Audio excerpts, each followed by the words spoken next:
Being 9 o'clock, I declare open this public hearing of the Agriculture Committee's inquiry into the role of Australian agriculture in Southeast Asian markets. In accordance with the Committee's resolution of 22 August 2022, this hearing will be broadcast on the Parliament's website and the proof and official transcripts of the proceedings will be published on the Parliament's website. Filming and recording by the media is permitted during this hearing. I remind members of the media who may be present or listening on the web of the need to fairly and accurately report the proceedings of the committee. I now welcome representatives of the CSIRO to give evidence today. For the Hansard record, would you please state your names and the capacity in which you appear before the committee? Good morning. My name is Dr. Jen Taylor and I'm the Acting Director of CSIRO's Agriculture and Food Research Unit. Thank you, Dr. Taylor. And will other members of the CSIRO be giving evidence today? Yes, they will. I have two colleagues online. Okay, but if they could each give their names and the capacity in which they appear. Hi, it's Dr. Rex van Klinken, Research Scientist working in Biosecurity and Trade. Thank you. Good morning. I'm Dr. Lily Lim Camacho, Principal Research Scientist at CSIRO Agriculture and Food. Thank you all. This hearing is a legal proceeding of the Parliament. The giving of false or misleading evidence is a serious matter and may be regarded as a contempt of Parliament. The evidence given today will be recorded by Hansard and attracts parliamentary privilege. Before inviting you to make a brief opening statement, we'll just introduce ourselves. I'm Brian Mitchell, the Acting Chair for today. I'm the member for Lions in Tasmania. On the line we have... Rick Wilson, Deputy Chair, Federal Member for O'Connor in Western Australia, bottom 1/3 of the state and encompassing most of the broadacre agricultural and indeed horticulture as well. Thank you, Mr Wilson. I'm to my left. Thank you. Member for Dawson, Andrew Wilcox, located sort of in the central Queensland coast between Mackay wedging up into Townsville. And to my right. Rebecca Sharkey, Member for Mayo, South Australia, which is the regional areas of the Adelaide Hills, Kangaroo Island and the Fleurieu. And joining me at the table is Dr William Pender, who's the Inquiry Secretary. We now invite you to give any evidence, Dr Taylor. Make an introductory statement. Yes, I have an opening statement, if that's okay. Thank you for inviting us to provide evidence here. As stated, my name is Dr. Jen Taylor and I'm the Acting Director of CSIRO's Agriculture and Food Research Unit. And Dr. Lily Lim Camacho and Dr. Rex van Klinken joined me online from the CSIRO Agriculture and Food and CSIRO's Health and Biosecurity Research Unit. So I would like to start by acknowledging the Ngunnawal and Ngambri peoples as the traditional custodians of this land and pay my respects to elders past and present. So CSIRO's work in Southeast Asia seeks to build economies and rural livelihoods through advances in agriculture, food security, health and biosecurity. Australian ag plays a pivotal role in Southeast Asia, not just through the export of goods and services, but also in the form of building a more capable region through knowledge sharing and mutually beneficial partnerships in innovation. These activities seek to build resilience in the face of global challenges that Australia shares with Southeast Asia, as well as showcasing Australia as a trusted, clean, green trading partner for Southeast Asia. CSIRO, in collaboration with other Australian agencies, works with a range of in-region partners to advance the development and adoption of technology that addresses our shared interests, including biosecurity, food security across the region and market growth. Market growth, both in terms of new markets for Australian ag, but as well as increasing the value of existing markets. CSIRO has expertise in building and utilising institutional, commercial and government partnerships in Southeast Asia that span the innovation system and into the food system supply chain. We have published several roadmaps relevant to Australia's Southeast Asia economic strategy to 2040, and these offer pathways to tackle both the challenges and the opportunities for Australian ag, such as meeting growing protein demands and addressing food system gaps.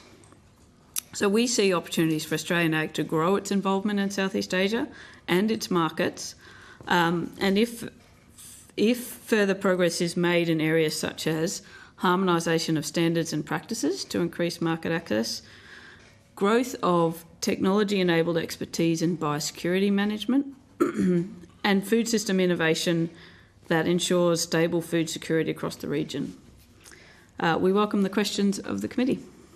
Thank you for your opening statement, Dr. Taylor. Appreciate that. I'll give the first roll of the dice to Mr. Wilson if he wishes. Rick, would you like to kick off? I may have lost him for a moment. Mr. Wallace? Wilcox? I'm sorry, Wilcox. There we go. Wallace is the other Andrew. There's too many Andrews. There we go. Thank you for your evidence, Doctor. You spoke about market growth and potential for that. Obviously, that's what we're very interested in, and the trade between Southeast Asia and Australia, particularly the trade going our way. So the export opportunities for our growers, farmers, all those sort of things. So, what are the barriers you're seeing? And you talked about opportunities before. What are the opportunities, and how can we leverage those opportunities and get them into action? Yeah. So I think I might hand to my colleagues online, in particular Reeks. But first of all, I will start. So first of all is, I guess, our understanding of the markets and the consumers and the supply chain into Southeast Asia. So essentially understanding, their preferences, essentially what their market is asking for, and where the value-add opportunities are. So are there value-add opportunities and market growth? So one particular area we're quite keen on is protein demand. Obviously, you've got essentially a consumer market that's going to be 10 times as large as Australia, and a really growing middle class, a very young population that will essentially rapidly grow its protein demands. And Australia is really well placed through a range of protein sources, so obviously meat and plant protein sources, to really supply that market with that. So understanding the consumer and understanding the market and the supply chain partners is one bit. The second hurdle, I guess, is harmonising how we do standards and conventions and sort of the clean, green, sustainability metrics to make sure that there are no trade barriers. But I'll hand to Dr. Van Klinken to see if there's anything to add there. So it's obviously that's a big priority for our industry, and the industry is very interested in high value. We're a reasonably high cost country, of course, in terms of production. So interested in high value markets in Southeast Asia. The big factor in accessing markets and maintaining markets, improving market access is, of course, trust. And that's trust among consumers, trust among the supply chain actors, and trust among the regulators. So I've actually done a fair bit of research around social research into what the drivers of trust are in Southeast Asian countries and more widely at those three different parts of the supply chain. And so, for example, among consumers in Southeast Asia, there's high levels of trust for Australia, and it's driven around food safety and food quality, and our ability to provide safe and high quality produce. Interestingly, we've done a comparison across multiple countries, how they perceive produce from multiple countries, and at the moment, for China, for example, we're coming second to New Zealand. So yes, we are highly trusted, but it's not to be taken for granted. So among regulators, it's a similar sort of story. We've done a study where we've interviewed 23 ag councillors around the world, Australian ag councillors, to understand what they see as the priorities in terms of maintaining and securing market access in Asia and more widely. And again, it comes down to trust. There's also broader issues that we might touch on, which is around, for example, the use of data and digital to support those claims around trust, and making sure that those systems are compatible with our Southeast Asian partners. So follow on, if that's all right. So thanks, Dr. Van Klinken. So just to follow on from that, is there any low-hanging fruit there of people that would trust Australia that's keen for some of our products that we're not supplying at this present point in time that you've identified? So personally, I haven't been involved in work where we've looked at the low-hanging fruit. Where can we, target, in the shorter term? So a lot of our research is more around that more systemic changes and opportunities. And certainly that's the feedback from the Ag Councillor reviews that we did, and that's a confidential report to the Department of Agriculture, which identifies a need for really long-term sort of building of relationships, and how a lot of our successes are built on individual relationships, and how can we scale that up across the country. So recognising that there's, of course, a real drive for short-term wins, but a lot of the work that we're doing is around, well, how can we build a culture with our trading partners that can lead to longer-term relationships, stronger relationships that will lead to longer-term gains. Thank you, Acting Chair. Thank you. I'll throw to Mr Wilson. Thanks very much, Acting Chair.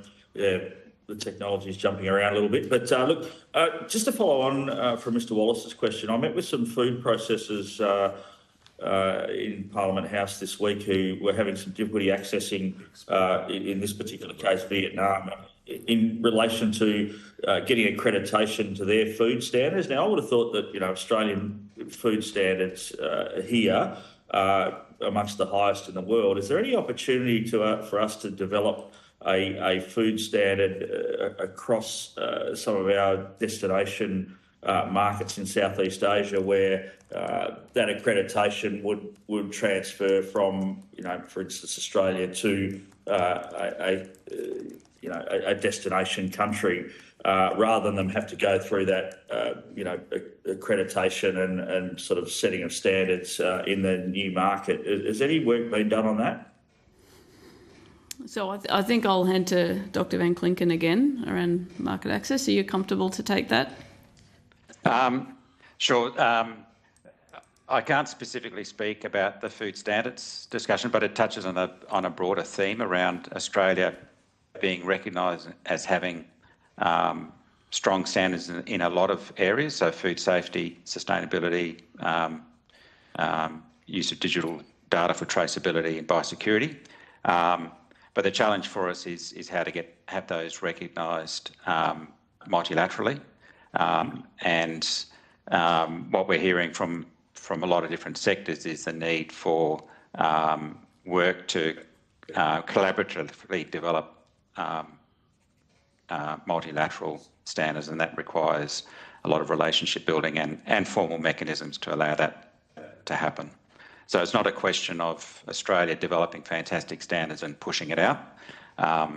It's a matter of collectively developing those. And of course, Australia has a strong role in international bodies such as the International Plant Protection Convention, but there's also mechanisms, for example, through ASEAN and the ASEAN Australia New Zealand FTA, which we've had some involvement in the biosecurity space, and other mechanisms such as that.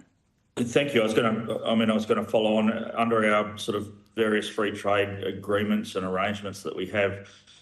Do you know if food standards are ever part of those free trade agreements, whether sort of a unification or a standardisation of food standards are ever part of those free trade negotiations? I'd have to take that on notice. Okay. I'm not across the food safety. Yeah. Thank you.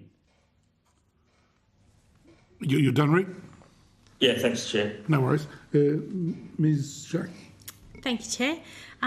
Firstly, welcome and thank you for attending here today. I just have a couple of questions. I think first question is, do Australian governments and industry do enough to promote partnerships within the region? And I guess I'm thinking about that from my local farmers' perspective.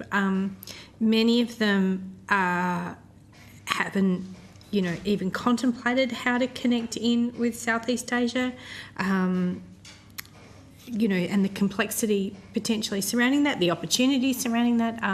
But do you think that we're doing enough to, I guess, really promote those partnerships, both to our farmers in Australia and potentially those partnership stakeholders across Southeast Asia? So I guess my response to that is that given the rapidly growing opportunity, I think it's clear that there is the rapid growth of that opportunity in terms of the market and the consumer base and their demands is quite phenomenal. And so keeping pace with that, I think, will always require checking in and exploring new options and how we can deepen collaborations into our supply chain for our producers. What our work has shown us is that the best way to do that is to work in terms of the whole system in Southeast Asia. So in terms of building platforms that not only allow the one-to-one sort of relationship between our producers and potential market in there, but also builds that institutional capacity in Southeast Asia, and platforms that engage a range of producers across Australia and a range of potential supply chains into Southeast Asia. So I think those programs scale and accelerate a bunch of markets. So, for example, if we think about things in protein, CSIRO published a protein roadmap which laid out some opportunities that Australia could do in terms of our protein production sector broadly that might help open up some opportunities into Southeast Asia. And they're things around, I guess, making sure we're aware of the market and demands and developing products that fit into their markets. Chair, that kind of, I guess, is a good segue to my second question around diversity of those markets, because, if I think of Vietnam, it's a very different country to Indonesia, to, say, Timor-Leste, with very different needs, perhaps different goals in connection with Australia. And I guess I'm keen to know if we're perhaps taking enough account of that diversity, and if we're, that where that knowledge base is, and whether that's translating out perhaps to potential opportunities in Australian agriculture. Yeah. So I think that's a very important point, and I might hand to Dr. Lim Camacho in a minute to talk to some of the various aspects that we're learning across that sector, because you're quite right. CSIRO has a footprint in Vietnam, and we're working with the Ministry of Science and Technology there to understand that, and in partnership with the Vietnamese government, they have a strong interest in Industry 4.0 and developing their sector, and where Australia is working with them on mutually beneficial technology exchange and things like that. So that's quite different to, say, the Indonesian opportunity, as you say. So yes, and the reason why that place-based context understanding and understanding the ecosystem into the supply chain is so important is that they are quite different. But Dr. Lim Camacho, did you have anything to add to that? No, I think it's a really good point you raised, in that these markets, Southeast Asia is not a uniform market, and even within the countries, there's quite diverse markets within. The strategy we have in terms of our science and technology and innovation of embedding through programmatic approaches is in some way a recognition of that diversity and allowing for different partnerships to take place. So as an example, the Austro Innovation Program not only allows for small businesses to engage with different types of commercial opportunities, but there's also policy engagement sort of opportunities. So different actors can come in and try to understand how to be part of that ecosystem. And that helps us understand the culture better of the nation, helps them to understand us better too, so we become better partners in general, not just trading partners. And that's knowing that for us to actually successfully operate in Southeast Asia, we've got to have an understanding of the system and be part of that community. So a lot of our work, even when it's looking, for example, at crop pest resistance in crops or climate selected crops is really working through communities to understand their specific needs, so we don't go out there with a broad brush approach. Okay, thank you. Thank you, Chair. Thank you. Thank you. I've got a few questions too. So thank you, Dr. Taylor and Dr. Lynn Camacho and Dr. Klinken. Van Klinken, my apologies. The CSIRO is clearly doing a ton of work in this area, and you've got well-developed systems and relationships. I just note that you've said the opportunity should be leveraged through trade harmonisation, including simplification of Australia's procedures and improved consistency with international conventions, standards and practices. What needs to be simplified? What's too complex at the moment that can be harmonised? What comes to mind? Yeah, so I might hand to Dr. Van Klinken for that, because we CSIRO launched a few years ago a mission that we call the Trusted Agri-Foods Export Mission, and this sought to have a really focused view on regulation, trade barriers, trusted market access and trusted supply, and Dr. Van Klinken was intimately involved in that. Reeks, are you happy to make a comment? Yep, sure. So as a trading business, it's there's obviously a lot of complex demands in terms of providing the information that's required and the competence that's required to supply to quite a diverse range of supply chain actors and regulators. So typically growers or businesses will be accessing a range of different markets, both domestic, interstate markets and a range of international markets, and they've all got their own requirements. And those requirements for a single business can span biosecurity requirements, sustainability requirements, typically biosecurity from government to government. Sustainability requirements can be imposed by supply chain actors. There's food safety requirements, traceability requirements. So there's a lot of complexity, and you can imagine that complexity just compounds when there's different countries requiring different sets of information, and the result can be a huge audit burden and a huge compliance burden. So the opportunity, I think, is around streamlining that around using digital technologies which are being developed both within the department as well as in the ag tech sector, which is really growing in strength over the last several years in Australia.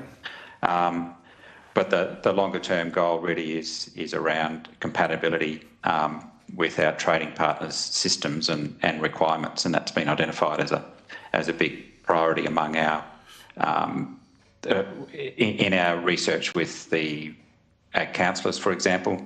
They identified a real need to not get ahead of the game and provide. Clearly, our systems need to be integrated with Southeast Asian systems. So there's a lot of opportunity there in terms of co-developing approaches that can work multilaterally. Yeah, well, thank you for that, because I think even in Australia we have businesses that have to work across multiple jurisdictions, councils, state and territory governments. They all have different standards, so it must be diabolical trying to do that across international borders, language difficulties, cultural differences.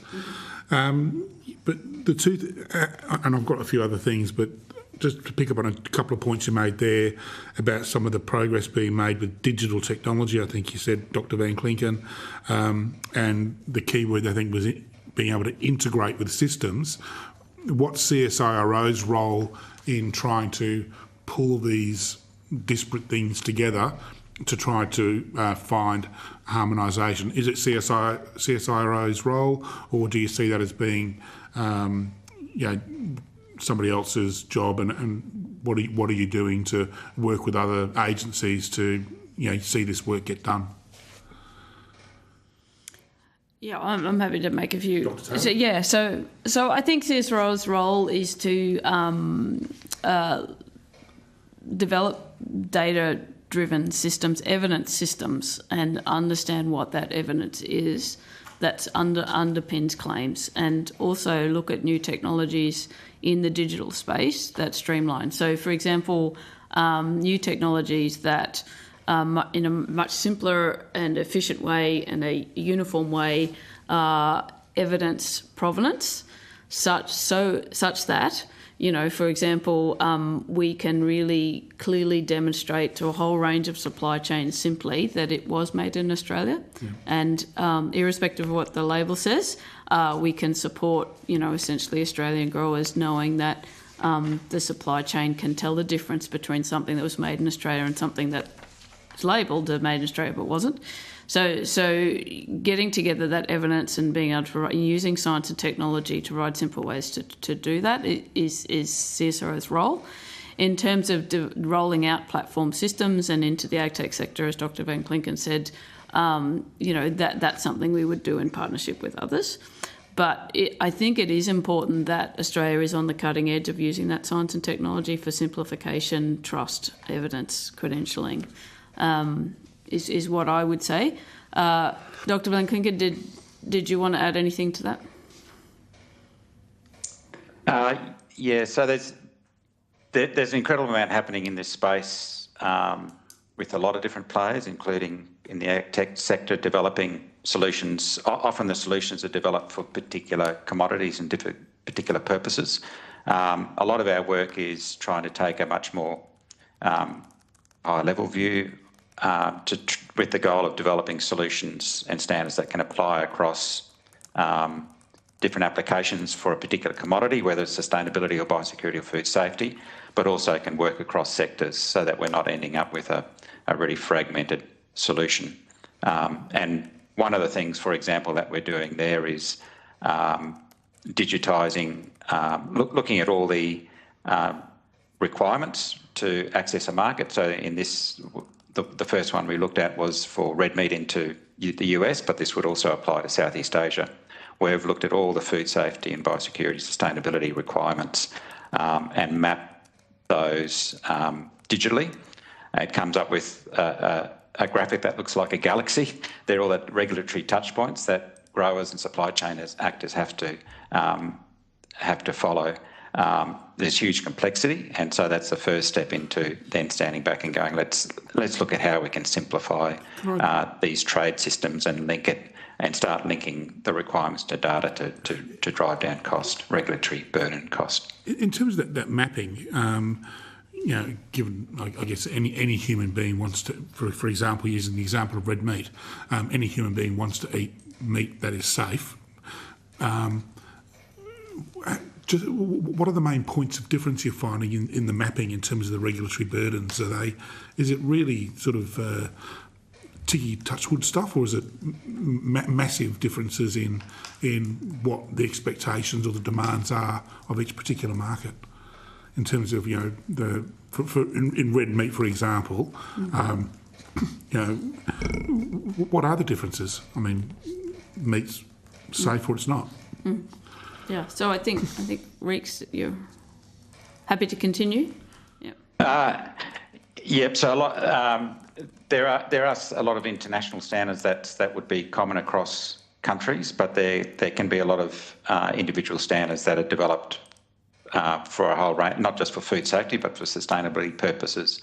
Some of them are quite old, legacy standards, but they're still required to be met, and they've been developed by So traditionally, the food safety people don't talk to biosecurity people, don't talk to sustainability people. So you end up with a range of independent or more or less independent requirements, and they also have their own audit requirements. So that's where the complexity comes in.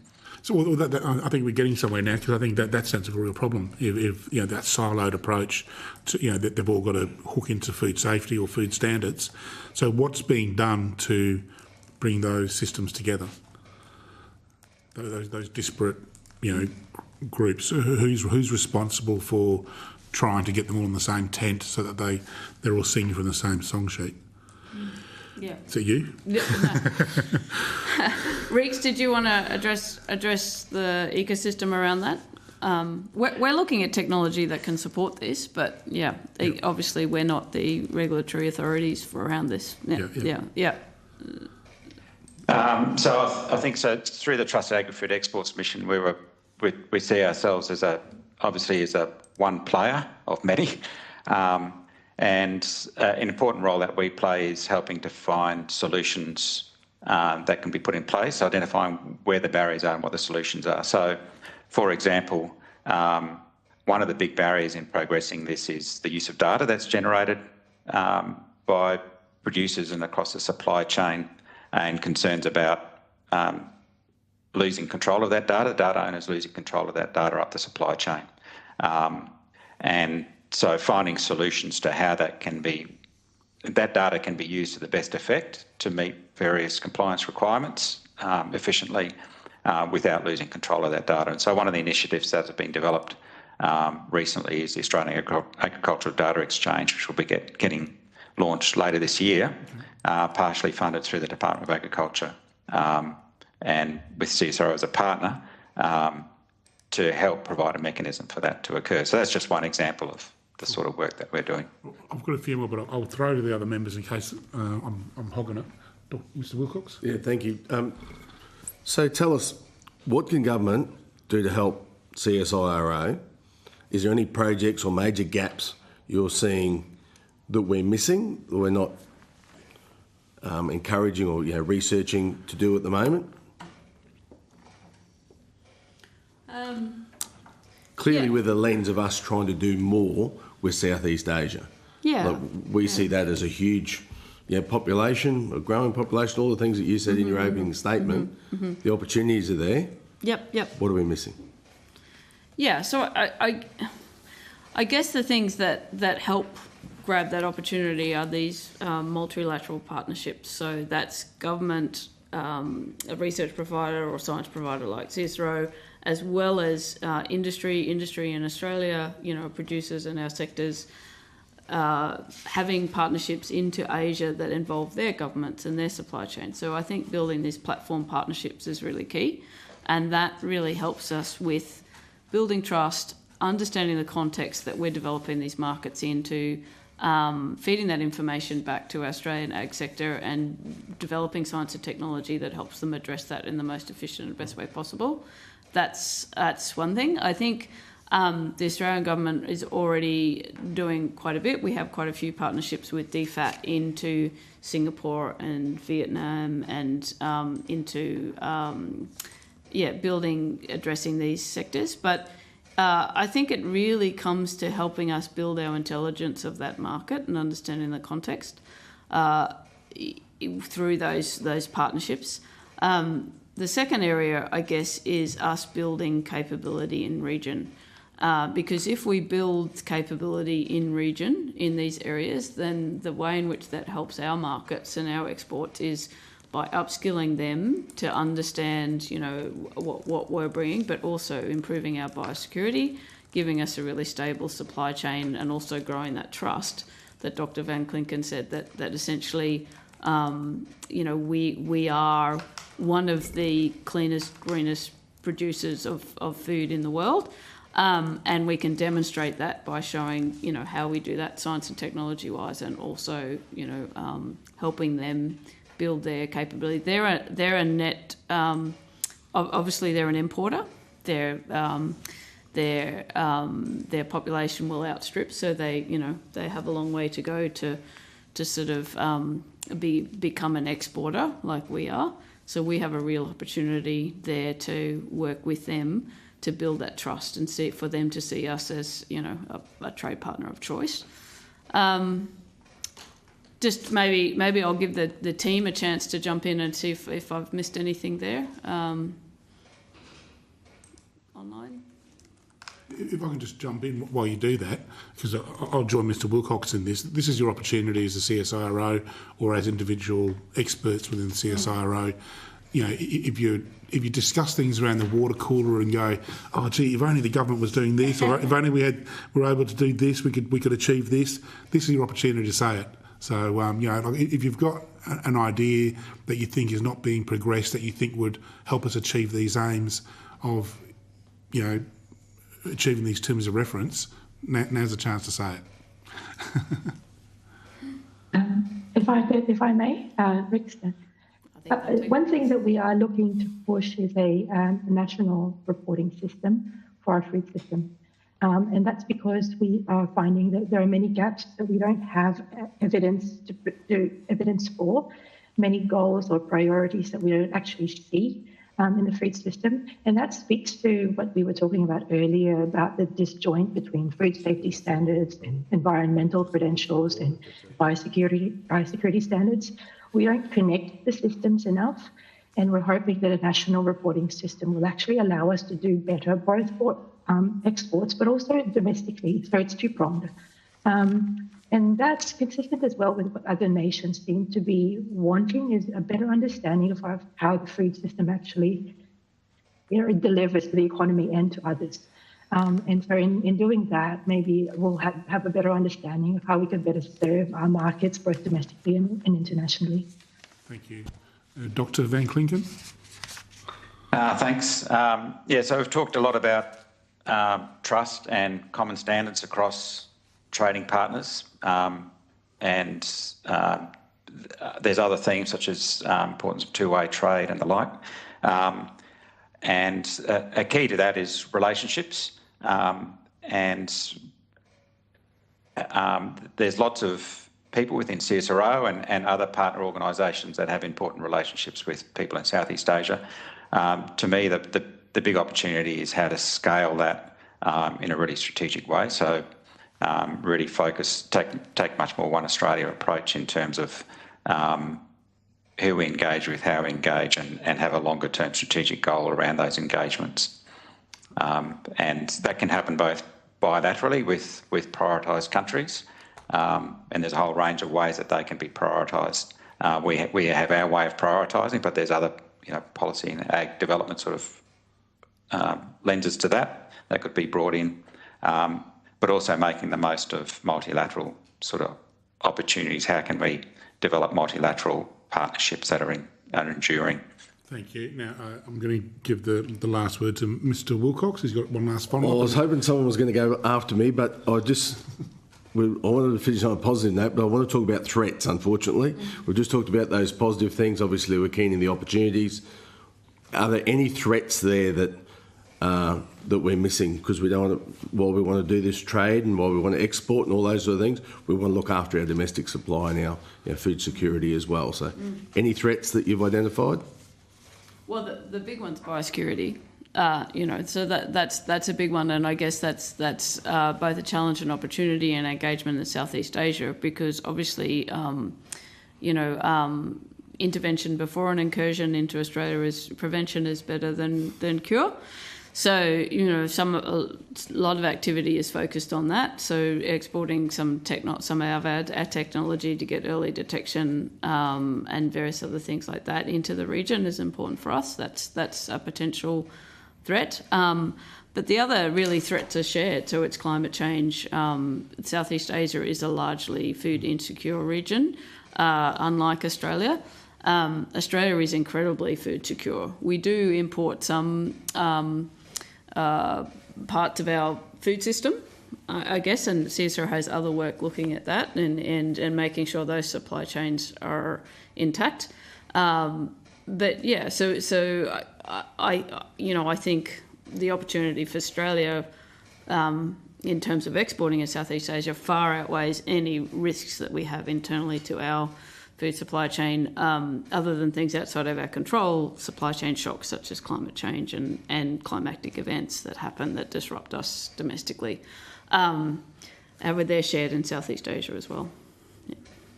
Thank you. All right, look, we're running ahead of time, how's that? Thank you all for coming today and for giving evidence. If you've been asked to provide any additional information, please forward it to the Secretariat by Friday, 30 August 2024.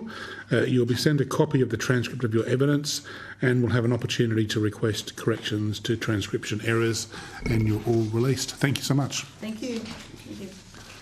Thank you very much. Thank you. And we're bang on time, so I now welcome the representative from cane growers to give evidence today. Do we have the representative from cane growers with us? That's all your patch, that is. What, Tasmania? Single piece of cover South Australia. You're looking at Mr. Wilcox, not myself. Good morning. Good morning. I'll just do the formalities. Mr. Mailers. Is it males or mailers? Males. Males. Yeah, keep it simple, Chairman. Thank you. So I now welcome the representative of Cane Growers to give evidence. For the Hansard record, would you please state your name and the capacity in which you appear before the committee? Yeah, my name is Warren Males. I'm Cane Growers Trade Consultant. Thank you, Mr Males. This hearing is a legal proceeding of the Parliament.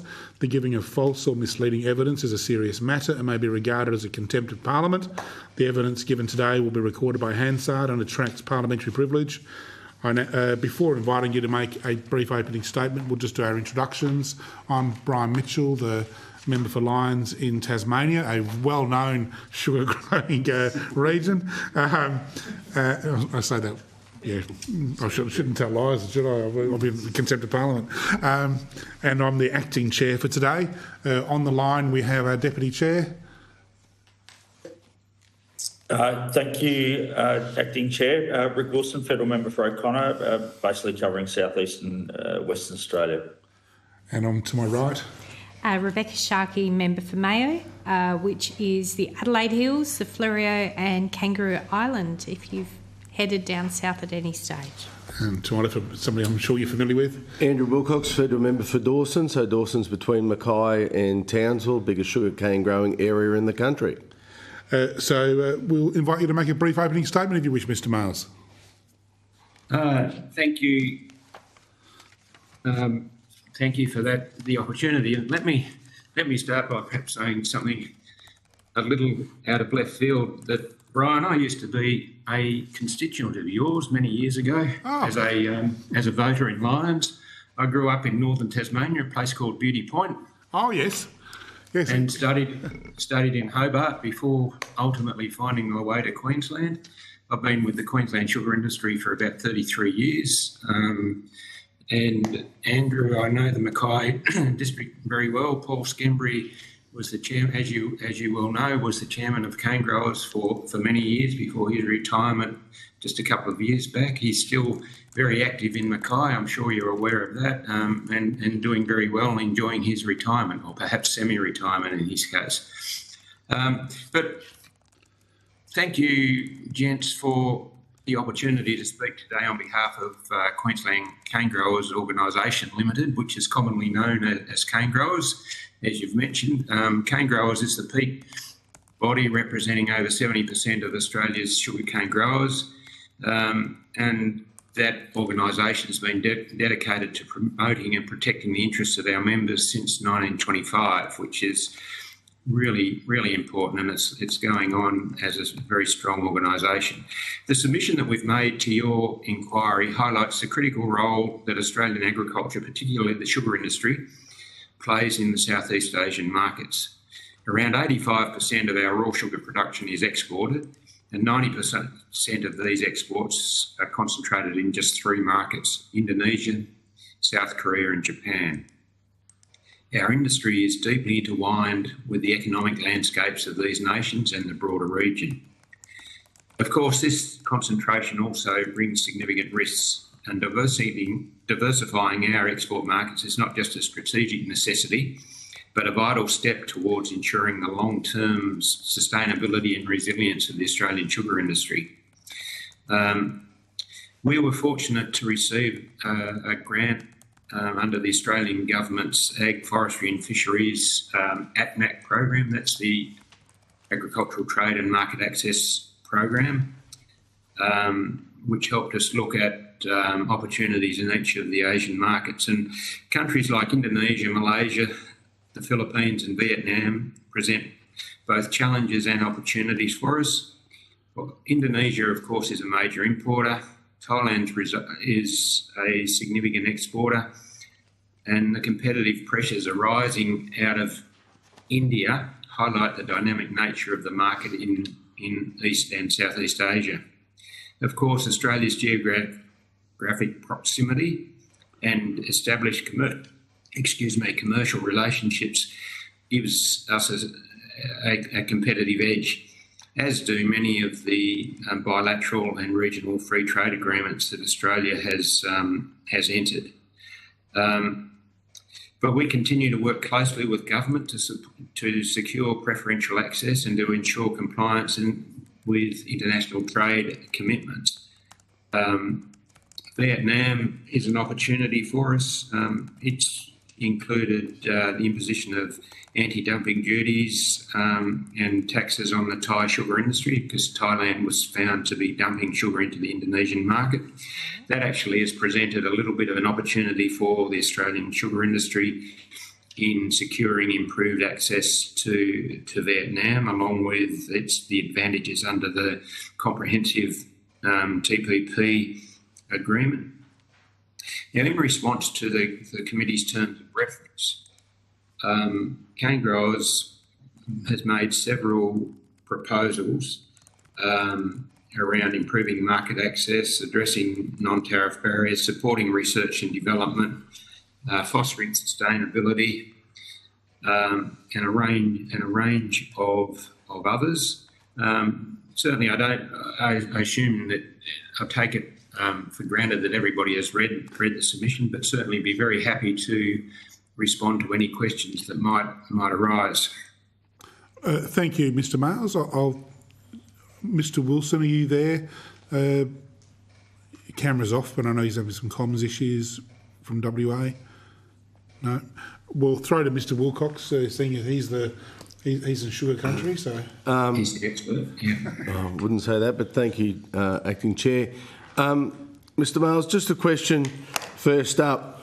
With the difficulties, I'm sure you're aware of this, the difficulties with the milling process at the present point in time that we're undertaking, what will that do to our reliability as a exporting nation for our trade, and will we be able to sustain that? Look, that's a very interesting question, Mr. Wilcox. I'm not an expert on milling matters, but I understand that there is a considerable work going on in that sector to improve the viability. I know that there are challenges in a number of districts. There's also been some industrial unrest in some parts of our industry that have caused concerns. I think this year, hopefully, we will get all the crop off with improved weather conditions, and season lengths will be held to reasonable lengths of time. But at the minute, I mean, the Australian industry produces, by and large, 33 million tonnes of cane, and turns that into about 4.3 million tonnes of sugar. With the storage capacity that the industry has in place, that helps to provide a little bit of a buffer against some of the production difficulties that happen in the industrial side of our industry. So hopefully we'll be able to manage those issues and continue to have our reliability, our reputation as a reliable supplier, continue in the longer term. Just while I can see we've got Mr. Wilson back on the line, I know you're having some comms issues there, Rick, so we'll throw to you. Have you got any questions? Yeah, thanks, Chair. I've had to move around a bit to get a better signal, so hopefully I'm coming through loud and clear. Yeah. Mr. Wales, can you just give me a bit more background on the Australian sugar industry in terms of gross production in tonnage, and how much of that is consumed domestically, and how much of it we have available for export? Yeah, happily to do that, Mr. Wilson. The Australian sugar industry, as I mentioned a few moments ago, produces around 33 million tonnes of sugar cane. Some years it's a little bit less than that. We've had a couple of years of very wet weather, as Mr. Wilcox would be very familiar with. And that's created some challenges, and some issues in the mills have also created some challenges. But we have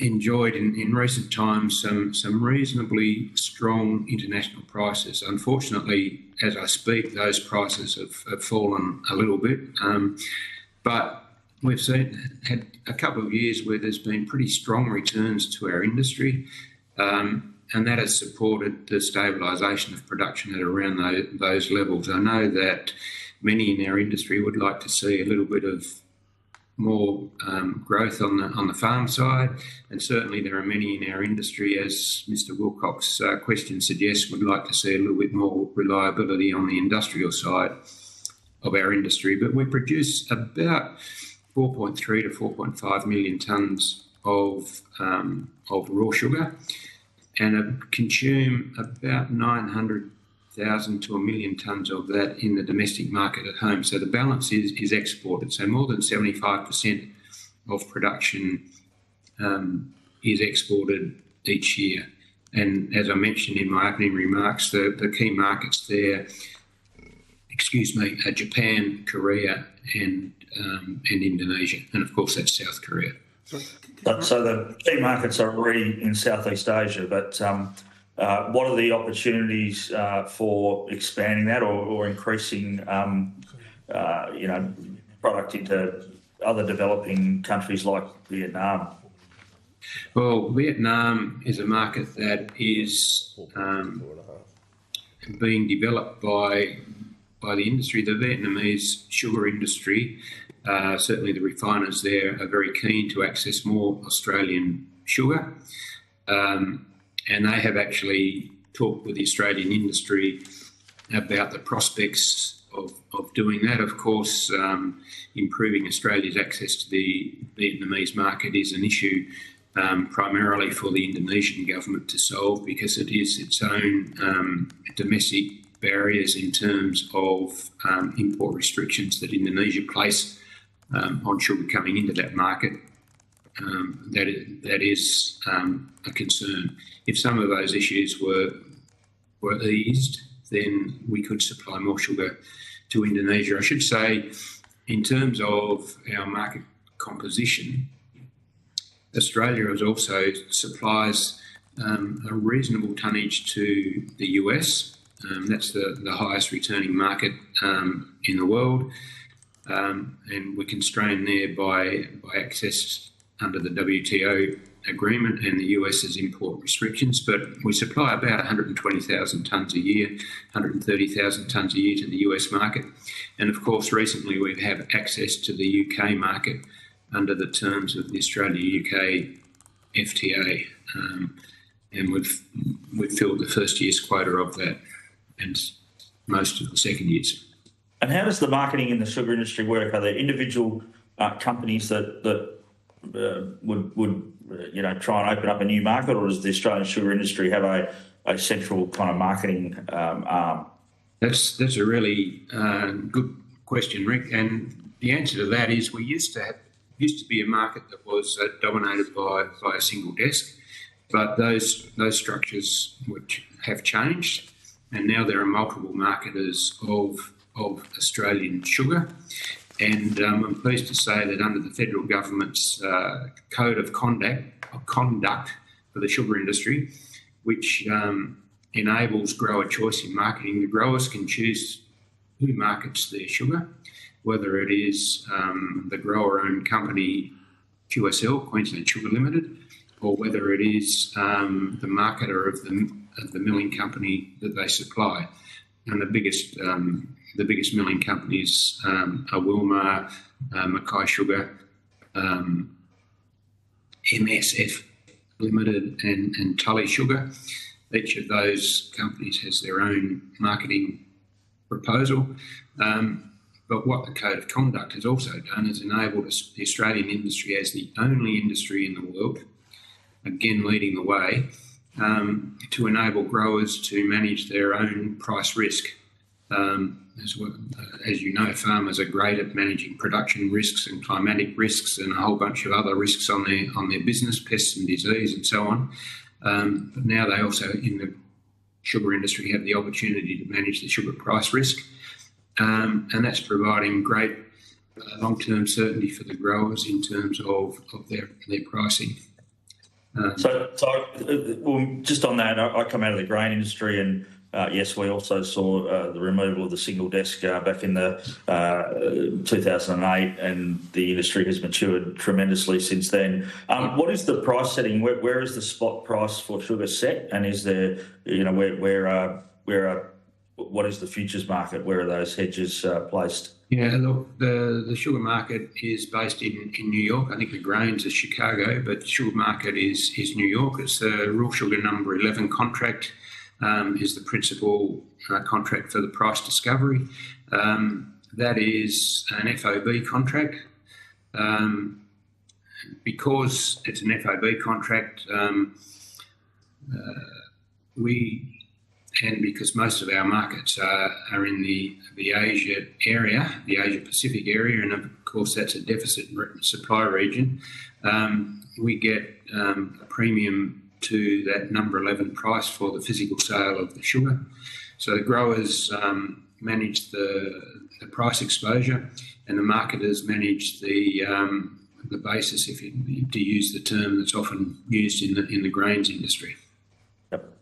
Okay, thank you. Thanks, Chair. Thank you, Deputy Chair. Mr Wilcox, we'll go back to you. Thank you. So, Could I ask a really basic question first, and one that I'm sure the member on my other end knows the answer to, but what sets us apart from other sugar producers around the world? What is the difference between our sugar product and other nations that have fields of sugarcane? I'm just really interested to, like if I look at cherries in my electorate, we grow a really high quality, big cherry, it's pest free. That's what I'm keen to know. Yeah, look, the Australian sugar industry has a reputation for a very long time of being a reliable supplier of a quality product. Sugar is raw sugar that we sell. In physical appearance, it's not terribly different to the sugar that you might buy in a supermarket shelf labelled raw sugar. It's the sugar that you buy in the supermarket shelf labelled raw sugar is fit for human consumption. That's not to say that Australian raw sugar that's exported is not fit for human consumption, but it means that it has been handled in a bulk way. It's been handled through bulk handling processes, and it's shipped in the bulk holds of carriers. So it needs further processing before it is fit for human consumption in our export market. So it's sold principally to refiners. Now, one of the things that sets the Australian industry apart is that its production is consistent, cargo to cargo, whether it's produced in the south of Queensland or in the far north of Queensland or in central Queensland in Mr Wilcox district. It's a very reliable supply, and that means that it performs reliably and consistently in export marketers' refineries. And in some of our markets, in many of our markets, it's a preferred product because of that consistency in performance in the refinery process. Sugar from Thailand is more variable in its production profile. So there's some very high quality sugar that comes out of Thailand. There's some very low quality sugar that comes out of Thailand. And the refiners in Asia need to tailor their refinery to suit that product, and often that means actively changing the refining process at the margins, of course, to suit the flow of product that's coming in.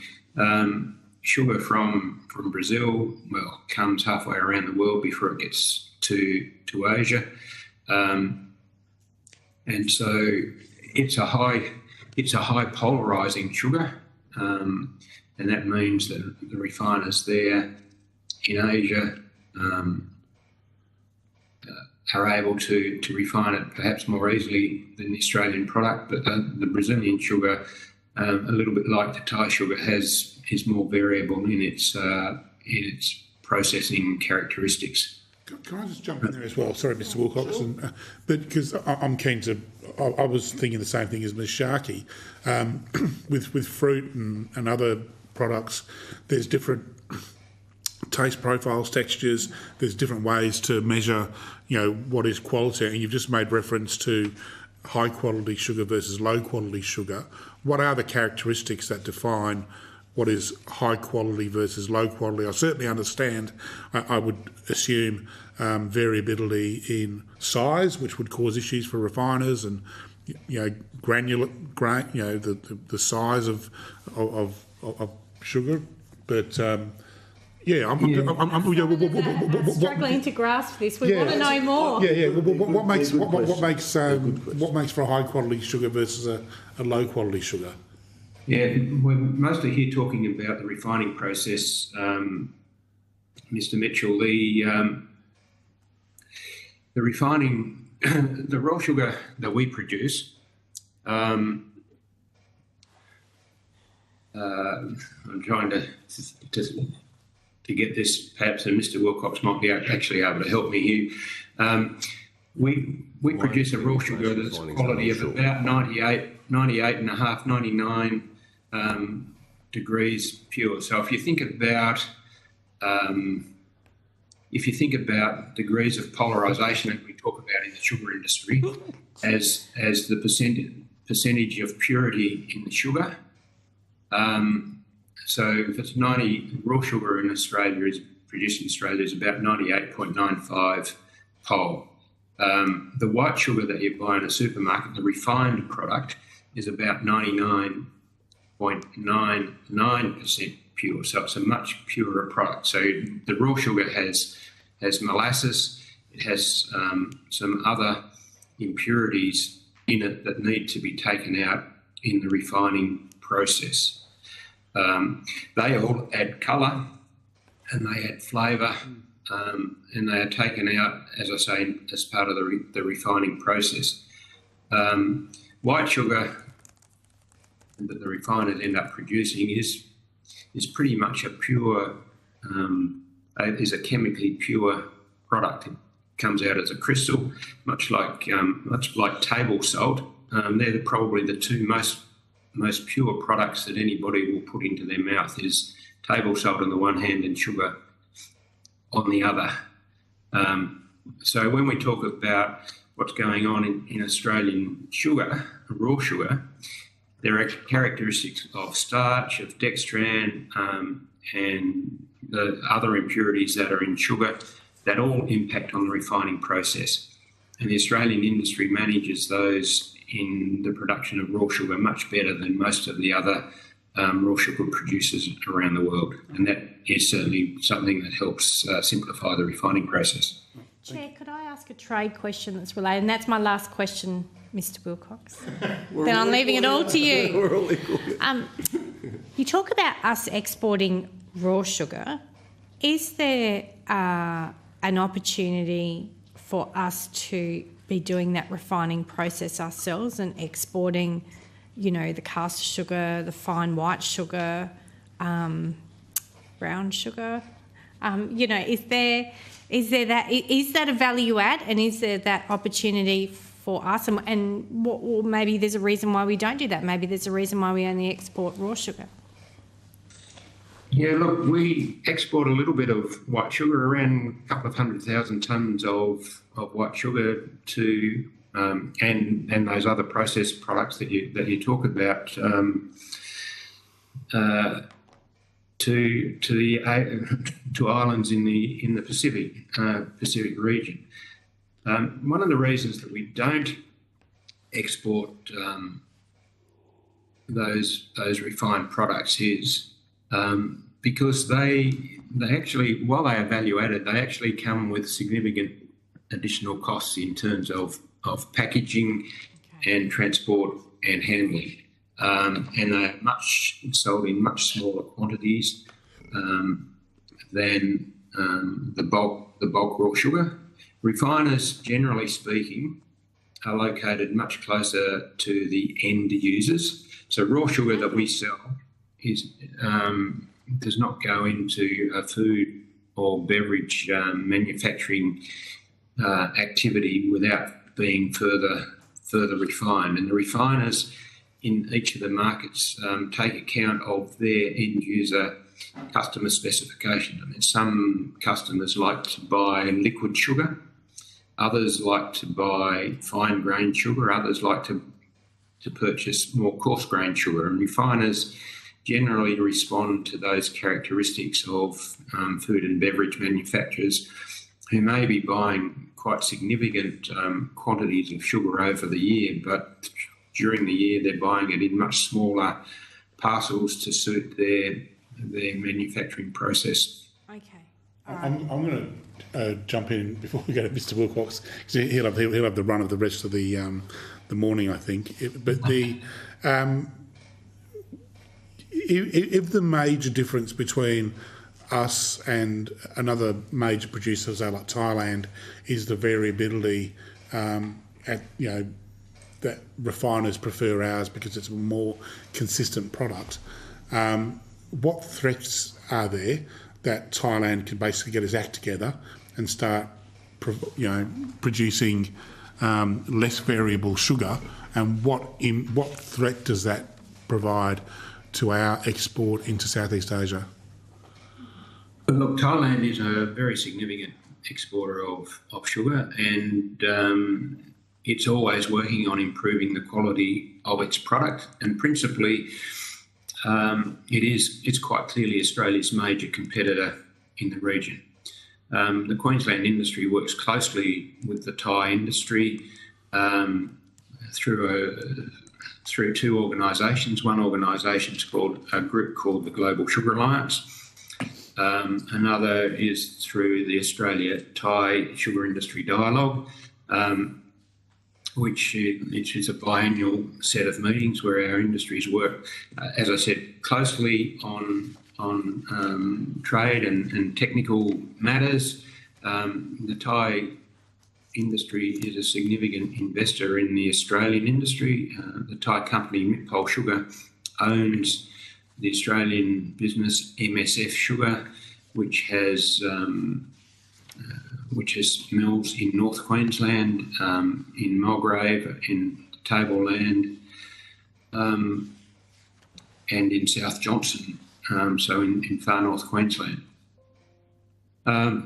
Look, one of the reasons Australia has a significant advantage in Asia, in East Asian markets, is through the benefits of the trade agreements that the Australian government has negotiated, whether it's the CPTPP, the bilateral agreement with Indonesia, bilateral agreement with Korea, bilateral agreement with Japan.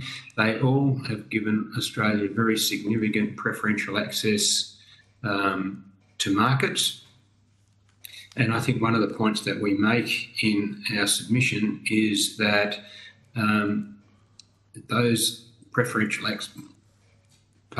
access to markets is a really key thing because it provides us the opportunity to diversify our export streams. For example, if a market like China is closed to the Australian industry, as it was a few years ago,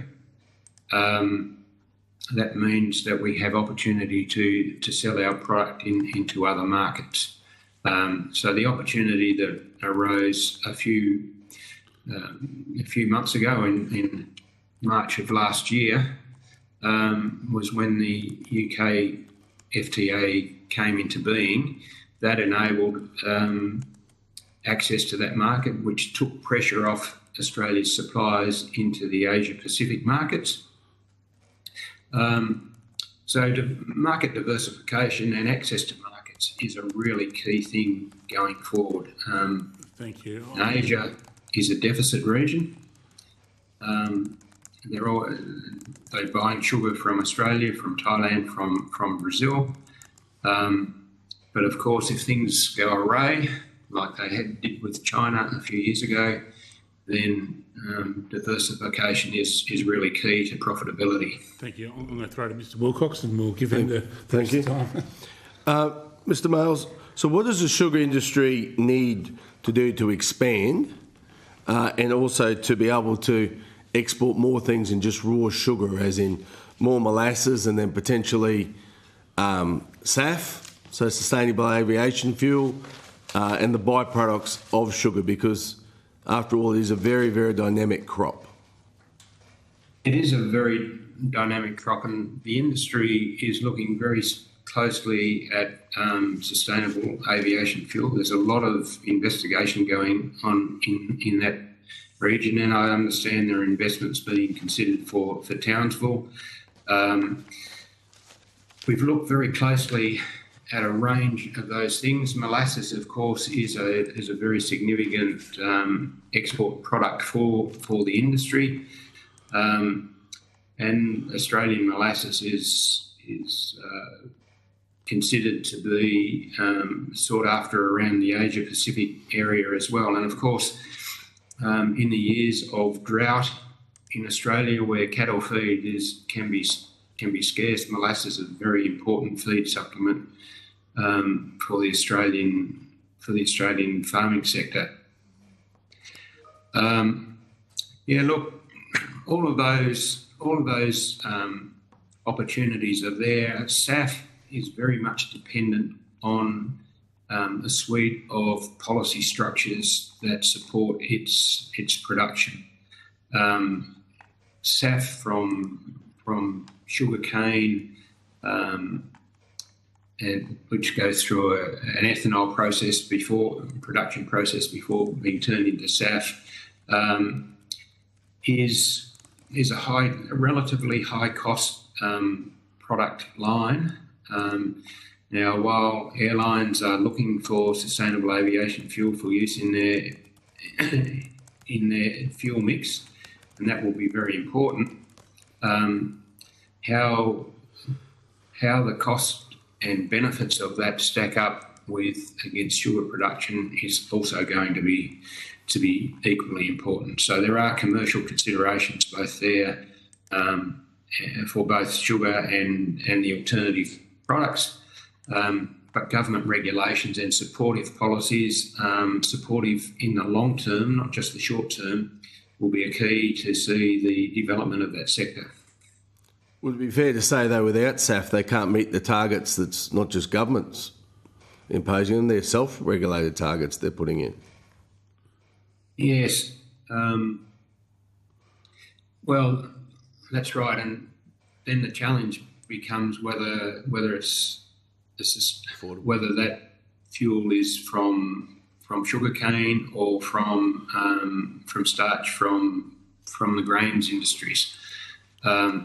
So we need to see how those investments work through, but ultimately how people respond to the challenges of climate change. So our industry is looking very strongly at those opportunities, and we see that that will be in the strength of the outside investment will be really important to its development. Thank you. Mr. Miles, do you ever see the Ord River opening up as sugar again? There's a lot of country there, a lot of water. It's a lot of country, it's a lot of water. The industry there met with its challenges a few years ago. It was a very strong cane producing area for a while. It met with some technical issues both in the field and in the factories. I think we'll need to see how sugar stacks up with other crops in the Ord. Again, it really is competitive values around the strength of sugar returns compared with the returns from other crops in the Ord, and how the world sugar industry evolves. Right at the minute, of course, one of the challenges for sugar is the strong subsidies and supports that are paid by the Indian government to the Indian cane growing sector. Australia, Brazil and Guatemala challenged those subsidies in the WTO a few years ago now. We actually won that case, but of course India appealed the decision of the WTO umpire, and so that, with the WTO in disarray in terms of its dispute settlement process, that dispute is unresolved. But what we have seen is India direct more of its sugarcane production towards ethanol as it works to meet its own climate change objectives. And the Australian industry is certainly encouraging the Australian government, and it's doing so through the roadmap process with India, that is a separate activity to the one that this committee is considering, to encourage India to shift its surplus sugar production towards ethanol. One of the reasons why the world price is as shaky as it is at the minute is uncertainty about whether India will be exporting its surplus production this year or not. Okay, and the last one, because it's the biggest, one of the significant industries in my area, I'm going to give you a free kick. What's the main thing that government can do to help the sugar industry increase our exports to Southeast Asia? The main thing, I think, that the government can do is to continue to work with in terms of improving market access. One of those, of course, is through working with various bilateral trade agreements. The one that springs to mind, of course, is the question that was asked earlier about Vietnam. I know the Vietnamese sugar industry is keen to access more of Australia's sugar. Perhaps there's an opportunity for Australia and Vietnam to work more closely bilaterally to secure improved terms of trade for that market. There's also opportunities for us to improve on our research and development. I know the Sugar Research Australia is jointly funded by the industry and, of course, the Australian government, and that's all well and good. Perhaps there's ways of enhancing that. What else have we got on here? Certainly continuing the Sugar Code of Conduct that is in place to ensure the certainty of pricing and marketing structures going forward, to ensure that there's competition in that part of the supply chain, which is really helping the evolution, the development and the maturity of our industry going forward. I think those are the sorts of things that I think the Australian government could do. I guess the other thing that has happened in recent times, of course, is that the government's ATMAC program, which the sugar industry benefited from in terms of working through its assessment of what's going on in the Asian Pacific markets. That program seems to have come to a halt. Perhaps there's an opportunity to extend that going forward so that we can continue to work with our customers in that part of the world. Mr Males, thank you, members. Mr Males, thank you for coming today. If you've been asked to provide any additional information, please forward it to the Secretariat by Friday, 30 August 2024, and you'll be sent a copy of the transcript of your evidence, and we'll have an opportunity to request any corrections to transcription errors. You are released. Thanks so much for joining us. And I'm sorry to say Beauty Point is no longer in the electorate alliance. It's now in Bass through a border redistribution about 2 elections ago. So I'm sure, yeah. Well, I'm surprised to hear that, but there you go. Yeah, no, as we know, the shifts of population. So, the West Tamar got shifted to the electorate of Bass. So, but thank you for your evidence today. And well, thank you for the opportunity. And if there are any further questions that the committee has, please feel free to give me a call or contact me by email. Thank you. Thank you very much. I now welcome representatives of the National Farmers Federation to give evidence. What about a cup of tea, old mate? There's a 20-minute break. Oh, apparently not. Apparently we're on bankers' hours. We always get the spell with Merrill. So I will give a we're going to a short break apparently. Chair, did we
All here.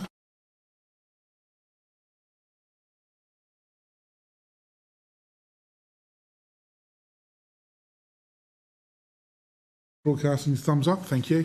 I now welcome representatives of the National Farmers Federation to give evidence today.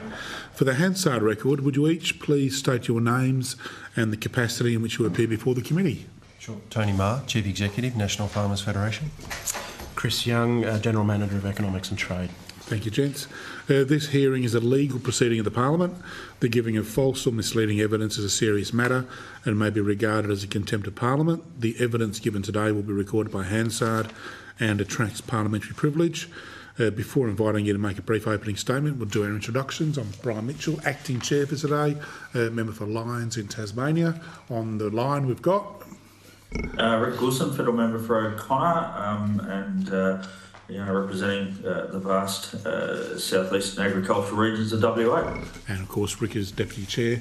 And to my left, Andrew Wilcox, Federal Member for Dawson, so located in the central Queensland coast. Mackay wedging up into Townsville. And to my right, Rebecca Sharkey, Member for Mayo, which is the Adelaide Hills, the Fleurieu and Kangaroo Island. and stuck in the middle with me is Dr. William Pender, who's the Inquiry Secretary. Thanks, gents. If you've got a brief opening statement, we'll hear from you now. Thank you, Chair. We appreciate the chance to have this discussion today and appear before the committee. The NFF's the peak body representing agriculture and farmers and producers right across the country. And as an export-orientated industry, the success of Australian agriculture is absolutely dependent on trade and exports and engagement, international engagement. In 2022-23, exports of agricultural products reached approximately $80 billion, more than 70% of what was produced in this country exported. Over recent decades, the relationship between the ag sector and Southeast Asian partners has grown strongly to the benefit of Australian agriculture. Just the last 5 years, Australian agriculture exports to Southeast Asia have doubled, reaching $17 billion in 2023. Currently, around 23% of all agricultural exports are sent to the region, so an incredibly important discussion and region for Australian farmers. The relationship is much broader than just trade flows, however, encompassing interpersonal relationships, capacity building, cooperation, and addressing shared challenges such as biosecurity, sustainability, and food insecurity. To this end, the NFF very much agrees with aspects of the Moore report, which stated that Australia's favourable combination of complementary agricultural seasons and climates, production capabilities, expertise, geographical proximity make an ideal partner for Southeast Asia. Building on the recommendations from the report, our submission is sought to outline a number of whole-of-sector opportunities where actions we believe can be taken to help us further build our engagement with Southeast Asia. These range from strong in-country presence representing the agricultural sector, facilitating industry engagement, investing in capacity building exercises and giving and growing people-to-people links. In our view, these should complement the more specific insights and recommendations I'm sure the committee would have heard about from commodity representative colleagues, and we'd like to thank you for the opportunity to have the discussion again today. Thank you both. If Mr. Wilson's still with us, I'll give him first dibs. Rick, are you on the line still? Yeah, you can see me. Yeah, I'm back. Thanks, Tony, for coming in, and thanks for the work that the National Farmers Federation do on behalf of the ag sector. Just initially, I'm wondering, I've had some discussions recently with food processors who are trying to break into the Southeast Asian market. I know you represent, the ag industry in terms of producers, but what opportunities do you see for the ag sector to work more closely with the food production sector in terms of developing and creating products that can be exported into, as you mentioned in your opening remarks, the very complementary and lucrative Southeast Asian markets? So, Rick, I think the key part or key opportunity for better collaboration in my mind would be on the non-technical barriers to trade, the technical barriers. I think if the producers and farmers could work more closely with food manufacturers and fibre manufacturers on some of these non-technical technical barriers to trade, that would be really beneficial. I feel like there are a whole range of non-tariff barriers, technical barriers that restrict agriculture, and the more that we can understand across the supply chain and have a coordinated approach, I feel like we have more opportunity to address those barriers. Yeah, look, thank you. And we had a discussion with CSIRO earlier this morning about perhaps creating some sort of standardisation of standards, or an Australian standard which could be recognised by countries in Southeast Asia, particularly in the processed food sector, where obviously a sheep or beef carcass is a beef carcass, but in the process sector where you've got other additives and so on, a lot of the smaller producers are finding barriers in just getting accreditation in a whole range of different markets, and the cost and complexity of doing that. So I think your comments there are quite pertinent, and perhaps that's an area that the committee can look at as we put together our recommendations. So thank you. I'm done for the moment. Thanks, Chair. Thanks, Deputy Chair. I'll throw to Ms Sharkey. I know she's on a time schedule. So, thank you, Chair. I'm interested to know what more you think government could do to support growers to make those connections with Southeast Asian countries. If I look at my electorate, our cherry growers are really keen to get more into Vietnam, Thailand.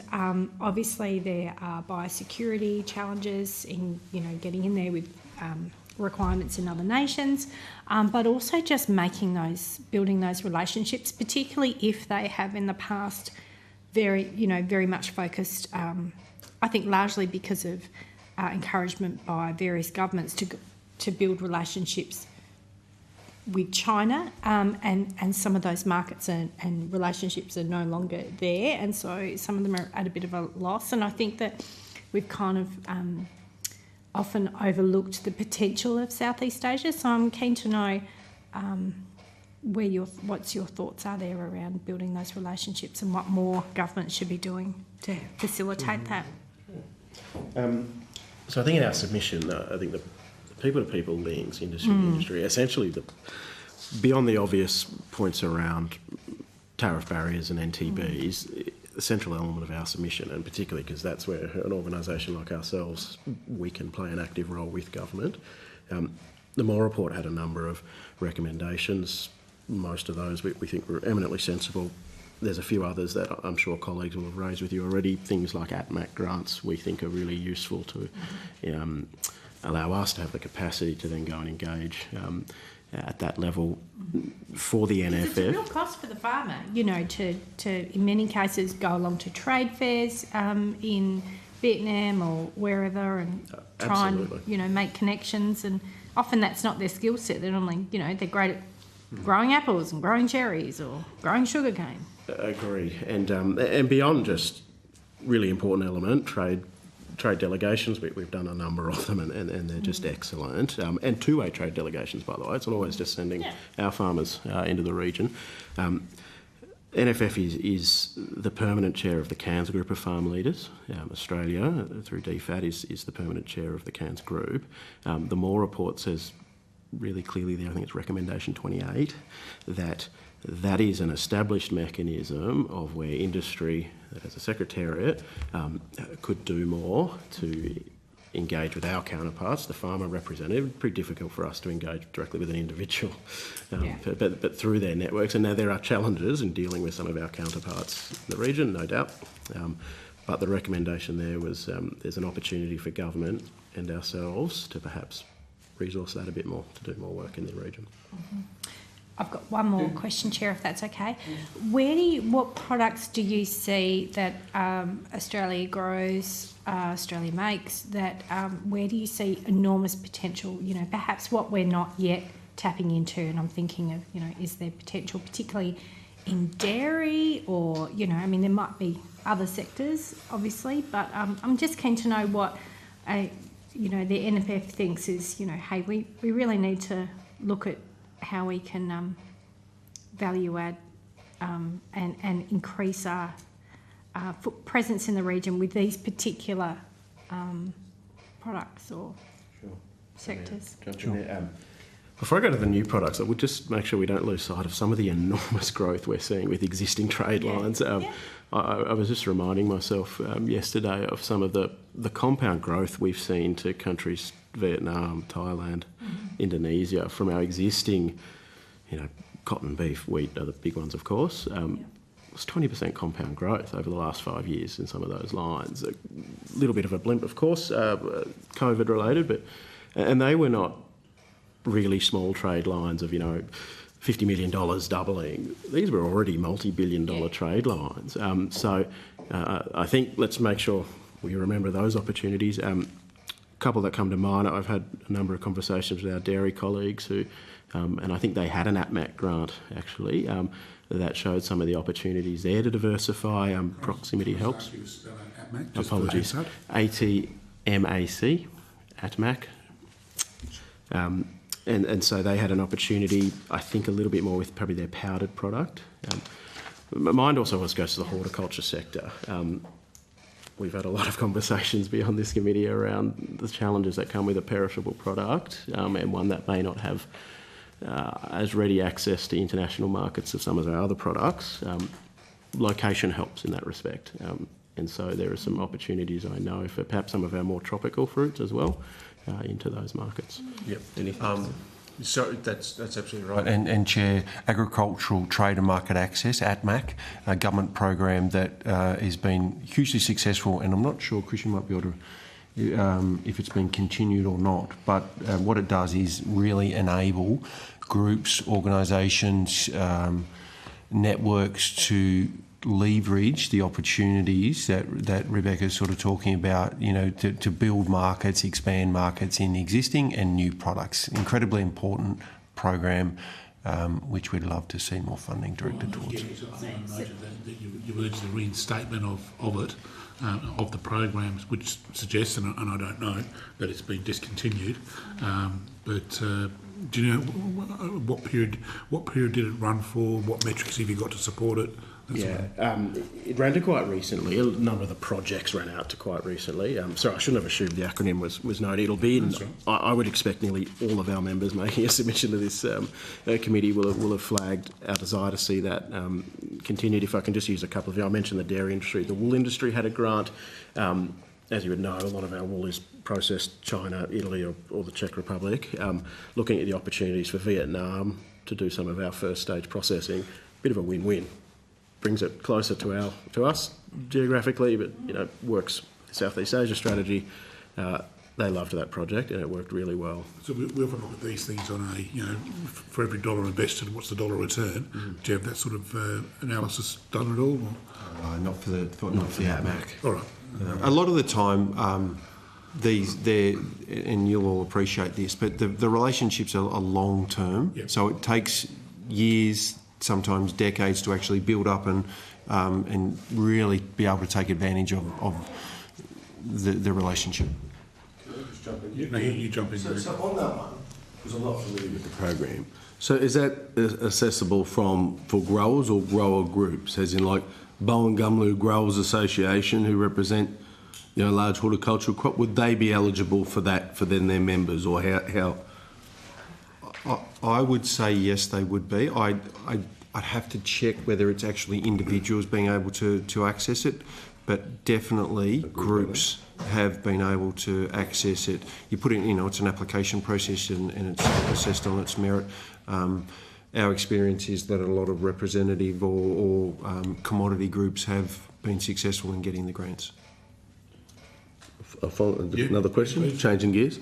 So interested when you're talking about the technical barriers, and I'd like to unpack that a little bit further. So you'd be very aware that I'm a farmer by trade, spend a lot of time, but I was growing stuff. So, and a lot of farmers now, what they want to do is grow food and fibre.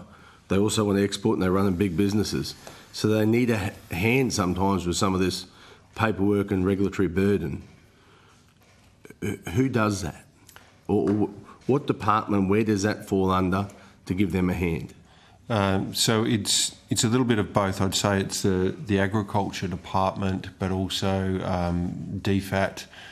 It can be, depending on the product, it can be industry department as well. So what we're talking about, Andrew, is things like labelling requirements, use by or best before, or specific production characteristics that need to be noted on the label. There's some of the examples, but increasingly what we are concerned about, and it probably hasn't materialised so much in Southeast Asia, but non-tariff barriers like sustainability requirements, as reporting requirements, documenting how the product was produced and what its sustainability impact are. They're sort of masquerading as non-tariff barriers, some of these requirements, particularly into, European markets. We're sort of seeing development of that type of scenario where the farmer might be able to produce information on that, but because he or she's producing a commodity, it might go into a bag or into a box and completely transformed into another format. It's hard for he or she to actually respond to some of those requirements because it's done up the chain, if that makes sense. Do you want to add? So is that a barrier that you're seeing for our farmers to export into Southeast Asia? Because that's what they're... Some of the non-tariff barriers, the non-technical barriers, non-tariff barriers, technical barriers to trade definitely are. Where it sort of helps me picture it is, for our members who in most part are not doing the exporting themselves, it's going through multiple stages in the supply chain. It's great when we get a trade deal that will reduce a tariff schedule from 50 to 20 to 10, whatever it might be, but then we'll sit in a room with the businesses doing the exporting, and they say that's great, but it also now we've got a barrier of costing us $50,000 to get an import certificate that takes 8 months to get. You can have all the access you want if you've got those barriers. That's some of the examples, and it's that issue that I think we're really trying to own. It's been an issue for a long while. It's not new. Are those non-tariff barriers, so things like the cost of an import certificate and those sorts of things, are they part of the free trade agreement process, or are they impositions? So so the diplomats work out the FTAs, and then everybody's happy. And then are these barriers part of that process, or do they come after? Yeah. DFAT is excellent. I find it making sure when we're negotiating we're presenting that full story, because it is a huge part of that story. We don't always get what we want in negotiations, and typically the starting point is the headline, either the quotas, the amount of product, or the tariff schedule applied to them. And these things trail at the end and then have a real impact on the businesses. Yeah. And I'll call a spade a spade. I mean, governments will want to try and protect their industries, and that they want relations and they want trade, but then they want to protect their own industry, so they'll clearly put up barriers to imports. And what you're suggesting is, let's try and find, is there a way we can, are you saying that we need to be better when negotiating FTAs at just knocking out some of these other things, or does knocking out the high cost of an import certificate, for example, does that come at a stage other than an FTA? When who does that work? Yeah. Ideally, we would love it to be dealt with at the negotiating table. It's just not always the case. Just because they're just often very long-standing, highly technical issues, and I think if you were probably seeking to solve all of those, you might not land a deal. The point I should make, though, and just back to the context of Southeast Asia, is that looks very different depending on if it's a region that perhaps has some food insecurity challenges that Southeast Asia has. Not all countries, of course. But they're the domestic farmers saying, hey, absolutely. And we also talk about Southeast Asia as a region. Of course, we're talking about individual jurisdictions with their own individual requirements. So it's not like, even though they're part of it. Is there, excuse my ignorance, and I probably should know this, but is there an agricultural aspect to ASEAN? Does that come within the ASEAN? Does this sort of fall within the ASEAN framework? So agriculture in the ASEAN, Australia, NZ, the bilat. Sorry, not the bilat, the multilateral deal. I believe there's agricultural elements. I'd probably need to take on notice. Sorry, just on the make sure I can give you a false answer. Would that be a logical framework to work some of these issues through in terms of trying to get these harmonising the multilateral stuff? I would say so, but as you point out before, there's probably specific approaches from individual countries, and often, as we know, we well know from an Australian perspective, biosecurity is a big issue with all countries, and so it should be. But things like treatment of products, whether they be fruit or otherwise, radiation treatment and things like this. You can get a reduction in tariffs for a particular product, for example, but then it has to be treated or cold storage for a fruit fly, to pick an example. It's got to sit in a container for 120 days or something, and that might not be conducive to that market, and that it might put extra costs on it. So the tariff reduction might be great, but the conditions that you've got to go through to get that product into the market might wipe out the tariff reduction. So it becomes, you might have access, but practically, from a business perspective, it may not be worth it. I guess what I'm trying to ask is, so let's use that as an example, and it's a hypothetical example, but let's say you've got apples which have to sit in a container for 120 days to meet, that the host country's biosecurity arrangements. Who does the negotiating with that country to have that arrangement reviewed? And is it a ministerial level type thing, or is it at a bureaucratic level? Our experience is it's at the bureaucratic level, and that's where a real partnership, and this is a really good point to make. The partnership between DFAT and the Department of Agriculture is absolutely critical, because the Department of Ag would do the technical aspects of that, vapour heat treatment or cold treatment. The DFAT negotiates the agreement, but so the coordination, collaboration between the departments is absolutely vital. And then the relationship between DFAT and its partner agencies in those countries is also just as critical. Do those pathways exist as far as you're aware? I mean, are they strong networks? I mean, so does DFAT have strong relationships with its mirror agencies in those countries? Our experience has been they've got excellent relationships, and we'd go further and say that, and it's in our submission, I think the support of the in-market people, absolutely critical. So that the councillors, the ag councillors from the Department of Ag or officials from DFAT, just so critical to building and maintaining those relationships. Because you paint a really, I must say, you paint a terrific picture of, there's been enormous growth across Southeast Asia over the years, and as you say, compound growth, and a lot of exports go over there from Australia. So there's a lot of good news. I guess what we want to try and do is improve on what we've got, identify where the challenges are, and first find out what those challenges are, and then overcome them. So what to you are the principal challenges to executing more trade in Southeast Asia? So I'll provide one, and then perhaps Chris can add. But I was lucky enough to go to Japan, Vietnam and Korea a year or two ago, and the market opportunities there are just enormous. And what I found was there is or was a potential. They're long-standing markets, and there's a country north of there that takes a lot of our product at the moment. It tends to gravitate towards China because of the scope and scale and just the nature of the country, right? But Japan, Korea, and Vietnam, to pick three, long-standing, huge growth potential, particularly countries like Vietnam. So, to answer the question, I think I would say. Diversification, absolutely, we need to focus on, but also maintaining and building those long-term relationships through presence and through profile and through promotion in those markets is what would help Australian agriculture and Australian farmers really optimise some of those opportunities would be mine.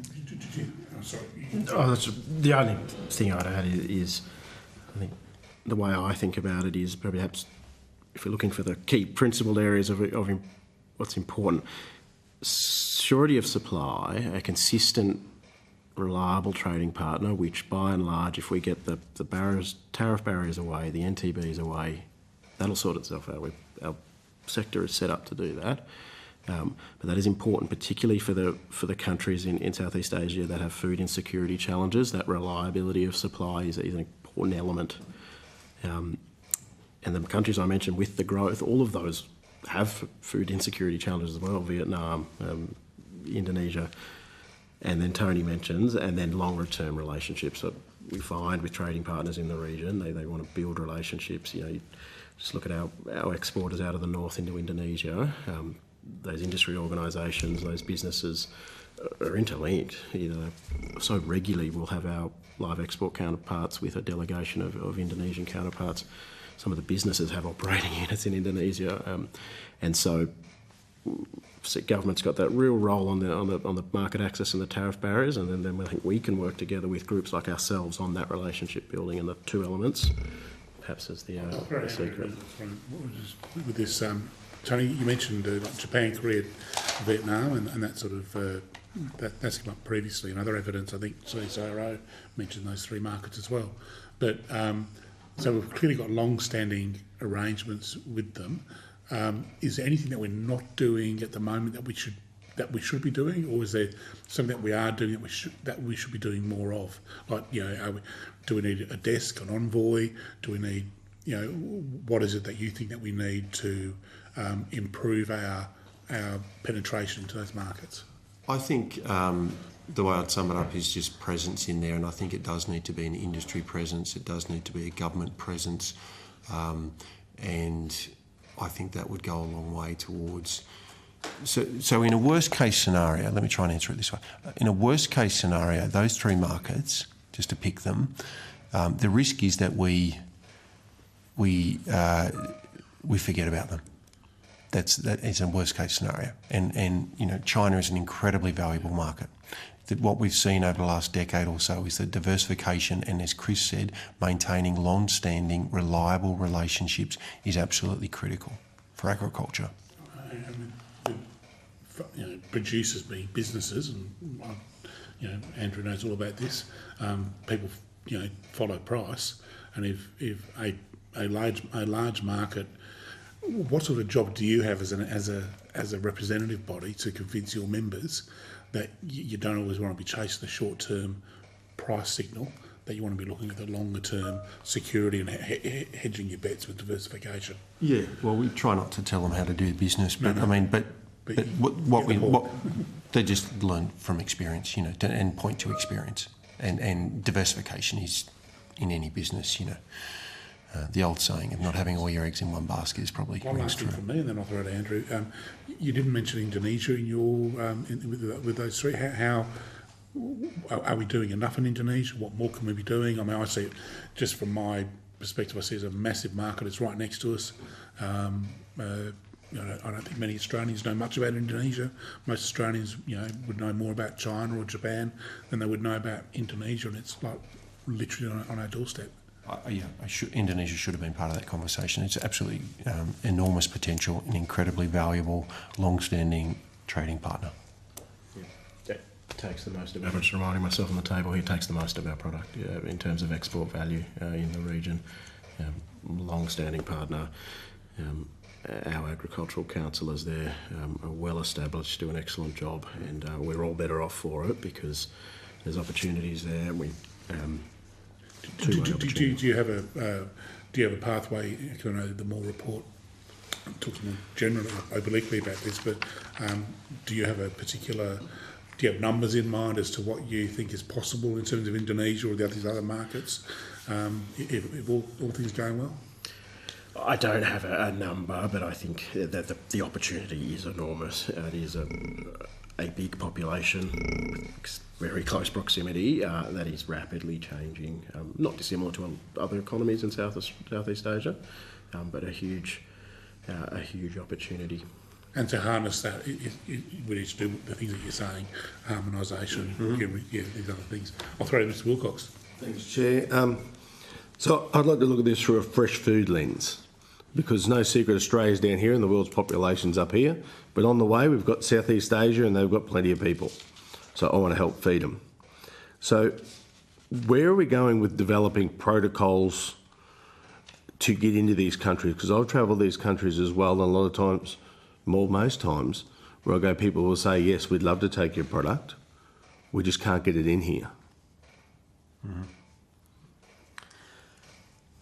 We would agree that some of the protocols, some of the, as we referenced before, non-tariff barriers are still restricting access. So what do we do about that? I think we've talked about it in a loose sort of roundabout ways.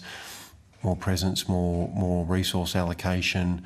From who, for the benefit of Hansard? From government and from industry. It's got to be a collaboration. Our experience is the collaboration industry-government works really well. So industry has got business relationships in there. These things need a government approach, because government to government, bureaucrat to bureaucrat, minister to minister are really important as well. So our what we've found incredibly valuable and incredibly beneficial is the industry-government partnership. Okay.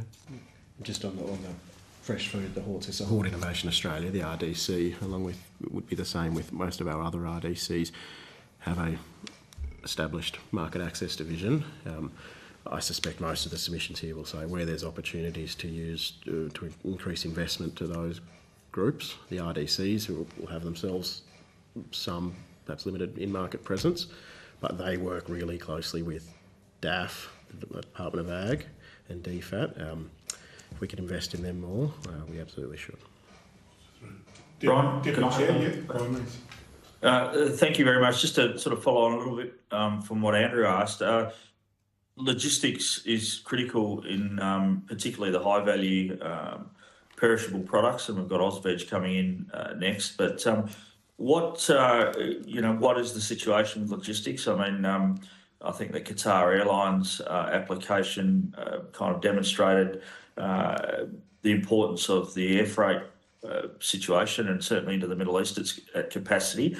But into Southeast Asia, what opportunities are there? What challenges are there? And what can government do to sort of try and improve the logistics so that our high-value products can get into Southeast Asia in the most cost-effective and timely manner? I sometimes, when we talk logistics, before I go overseas, I think domestically, and I think of the grains industry, and is it not our biggest export into Southeast Asia? The industry just released a report, grains industry freight strategy, and it had a list of things that can be done right now, both going from the granular potholes on key freight links in councils all the way up to at port terminal access charges and whatnot, that we can do now, that ultimately we think would create a more efficient supply chain that would see hopefully a higher price to our producer and landing it more efficiently and hopefully more cost effectively on the import side into Southeast Asia. Yeah, look, thanks. I understand it's not really international logistics is not really your area of expertise, and hopefully Ozveg will have some insights into... Bad news for you, bad news, Deputy Chair. Ozveg is unable to attend. There's been some illness there, so we won't be hearing from them today. Yeah, all right. They'll be rescheduled. Okay, all right, thanks. Thanks, Deputy Chair. Mr Wilcox, anything? I'm okay for this. I'm going to give you blokes a free. I don't want to say free kick. That makes it sound like a bit aggressive. What's the most important thing we need to be doing? What's the single most important recommendation this committee can make to the minister to further to better our trade with Southeast Asia and meet our terms of reference? What's the single most important thing we need to do? Let me jump in. Single most important thing would be to have a twofold recommendation of all of the big things that we say around the tariff work, the non-tariff barriers. Just keep plugging away at that. Don't let that come off the boil. And then industry has come to you with a suite of pretty simple opportunities to do the personal relationship work. We've got a special representative for Australian agriculture, Sue McCluskey, in the department, who everyone in our industry is behind. Relatively cheap role. Don't let that funding slip. Make sure our Ag Councillor network stays at its current funding. Grow it. That would be my answer. And don't forget about the ATMAC grants as well, agricultural trade market access. It's that presence, and it does come down to, resources, but this is a great investment into what would be a great return. It's reasonably cheap to put people into markets and maintain the relationships, because we're an industry that exports 75% of what we produce. Just absolutely vital that we develop the export markets, and the way we do that is by presence and promotion and partnership in these markets. Mr. Wilcox, got one. It would be fair to say we actually need to get over there. From the times I've been over there, they want to see you face to face, don't they? They want to have absolutely. They want to have this rather than the screens. Couldn't agree more. Would you agree with that on the record? Absolutely, and it doesn't. This is a bipartisan thing. We have, as an industry group, travelled with governments of all persuasions. That united Team Australia, Team Ag Australia presence is incredibly valuable, even to the people, even to the councillors and the DFAT and Department of Ag officials over there. It makes it incredibly useful for them. Our experience is that they have industry there, they have government there, they can take it through their take them through their networks, see people in the paddock or in the shop. Incredibly valuable to have a presence there, and I hope I've mentioned that a couple of times this morning. The presence in the market is critical. Thank you, gents. Thank you for coming today. If you've been asked to provide any additional information, please forward it to the Secretariat by Friday 30 August 2024. You'll be sent a copy of the transcript of your evidence, and we'll have an opportunity to request corrections to transcription errors, and you're both released. Thank you for your time. Cheers. Thank you very much. Thank you.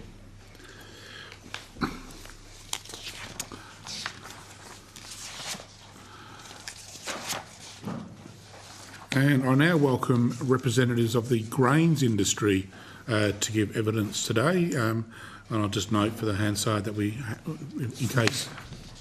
We've got two online, we're just chasing the rest up. That's right. We had scheduled Ozveg in for our many listeners who are listening into the broadcast. We had scheduled an Ozveg, but they can't appear due to illness. So the grains industry is quite... have very graciously come forward a bit in their evidence today. So we have the grains industry roundtable. For the Hansard record, and this may be a trunk, we may need to do this a number of times as people come online. I understand we've got a couple of reps with us now. For the Hansard record, would you please state your names, excuse me, and the capacity in which you appear before the committee? And we've got Ms. Draper, is it? Good morning, I'm Courtney Draper. I'm the Executive General Manager of the Australian Export Grains Innovation Centre, which we'll refer to as AGIC.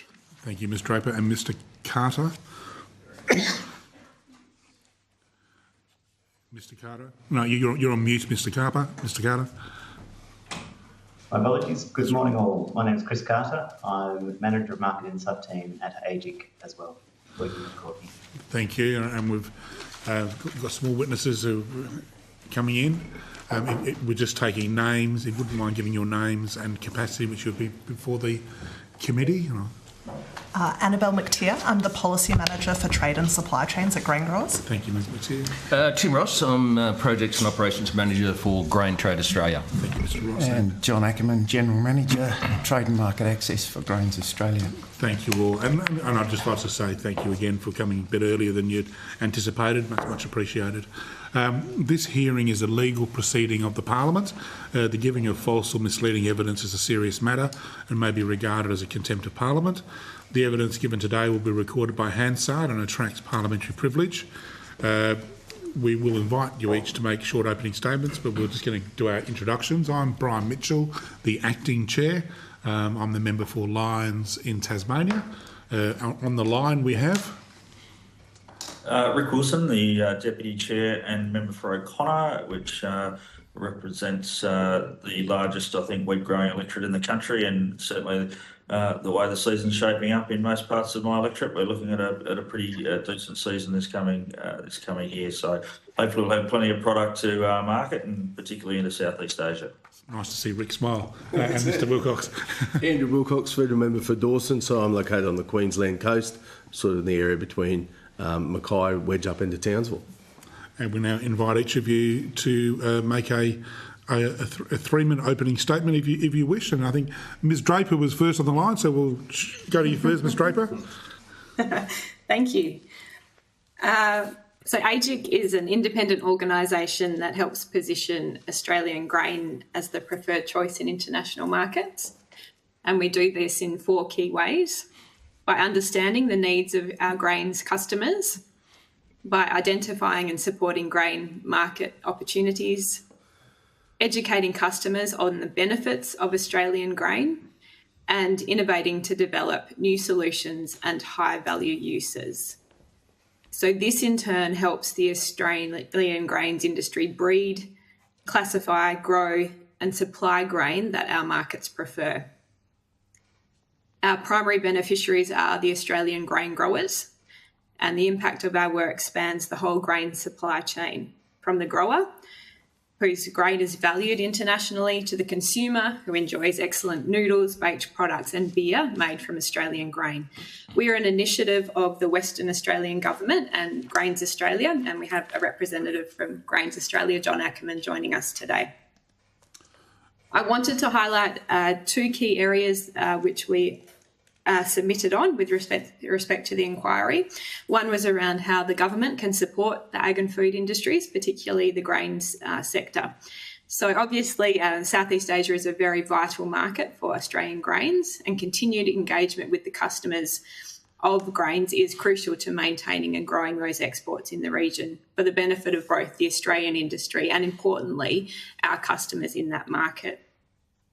Expanded, well-targeted, long-term government resources are key to maintaining and growing our grain exports to Southeast Asia. An example of some work that we recently did together with Grains Australia and under the Australian Government's Indonesia-Australia Comprehensive Economic Cooperation Agreement is an online e-learning program for Indonesian flour millers. So that's a video module of 14 modules that Indonesian flour millers can undertake, and that was developed by AGIC, but importantly made possible through investment under the Catalyst program. AGIC has also enjoyed strong investment in projects under the ATMAC program, which I heard discussed earlier, and recently, although relative to China, importantly to note the National Foundation for Australia-China Relations. One other point I would like to highlight is around food security. This was a very important aspect of the inquiry, and Australia is obviously a very important provider towards Southeast Asia's food security needs. We must remember the nutrition aspect of that. So the population in the 5 key markets of Indonesia, Malaysia, Philippines, Thailand and Vietnam is expected to grow by nearly 50 million people by 2030. This equates to increased consumption of an additional 5 million metric tonnes of wheat without changes in dietary habits.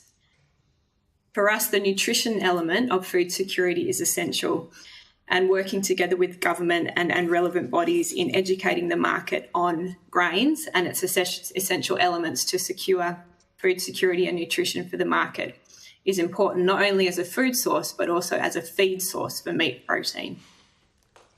I'll leave it there. Thank you. Thank you, Ms Draper. And Mr Carter, you're from the same organisation. Do you have an opening statement as well, or you're just... No, thank you. I'll let Courtney's words stand for me. Thank you. Ms McTeer. Thank you. Grain Growers really welcomes the opportunity to speak at the inquiry into agricultural exports into Southeast Asian markets. Grain Growers is a national organisation working to enhance the profitability and sustainability of Australian grain farmers. Southeast Asia is a crucial destination for Australian grain exports. While the region has long been a valued trading partner, increasing economic development presents significant opportunities for future trade growth and development and market diversification. With 2024 marking the 50th anniversary of Australia's dialogue partnership with ASEAN, now is a really important time to consider how we want to shape the next 50 years of our relationship. To capitalise on these opportunities, it's really vital that we build on the recommendations of the Moore Report with targeted agricultural specific initiatives such as long-term funding for the Agricultural Counsellors Network, joint industry government programs and boosting agricultural capabilities through the Australian Centre for International Agricultural Research. Through a partnership approach, Australia can not only strengthen our own economy, but also contribute substantially to the prosperity and well-being of the entire region. Thank you. Thank you very much. Mr Ross? Yes, thank you. Just firstly, Grain Trade Australia, as you may be aware, is a member organisation. We have over 285 organisations that are members of GTA, and our members are the companies that export grain from Australia. Southeast Asia, obviously... and I'll be brief here. Southeast Asia obviously is a very important market to the Australian grain industry and will remain so. And we believe and support the report from the Moore Inquiry that further investment by government and industry is important, and programs to support activities into that market are extremely important. And those programs, one of the key aspects of that is that they do need to be joint programs. Industry and government need to work together to ensure that we've got a sustainable, any program needs to be sustainable.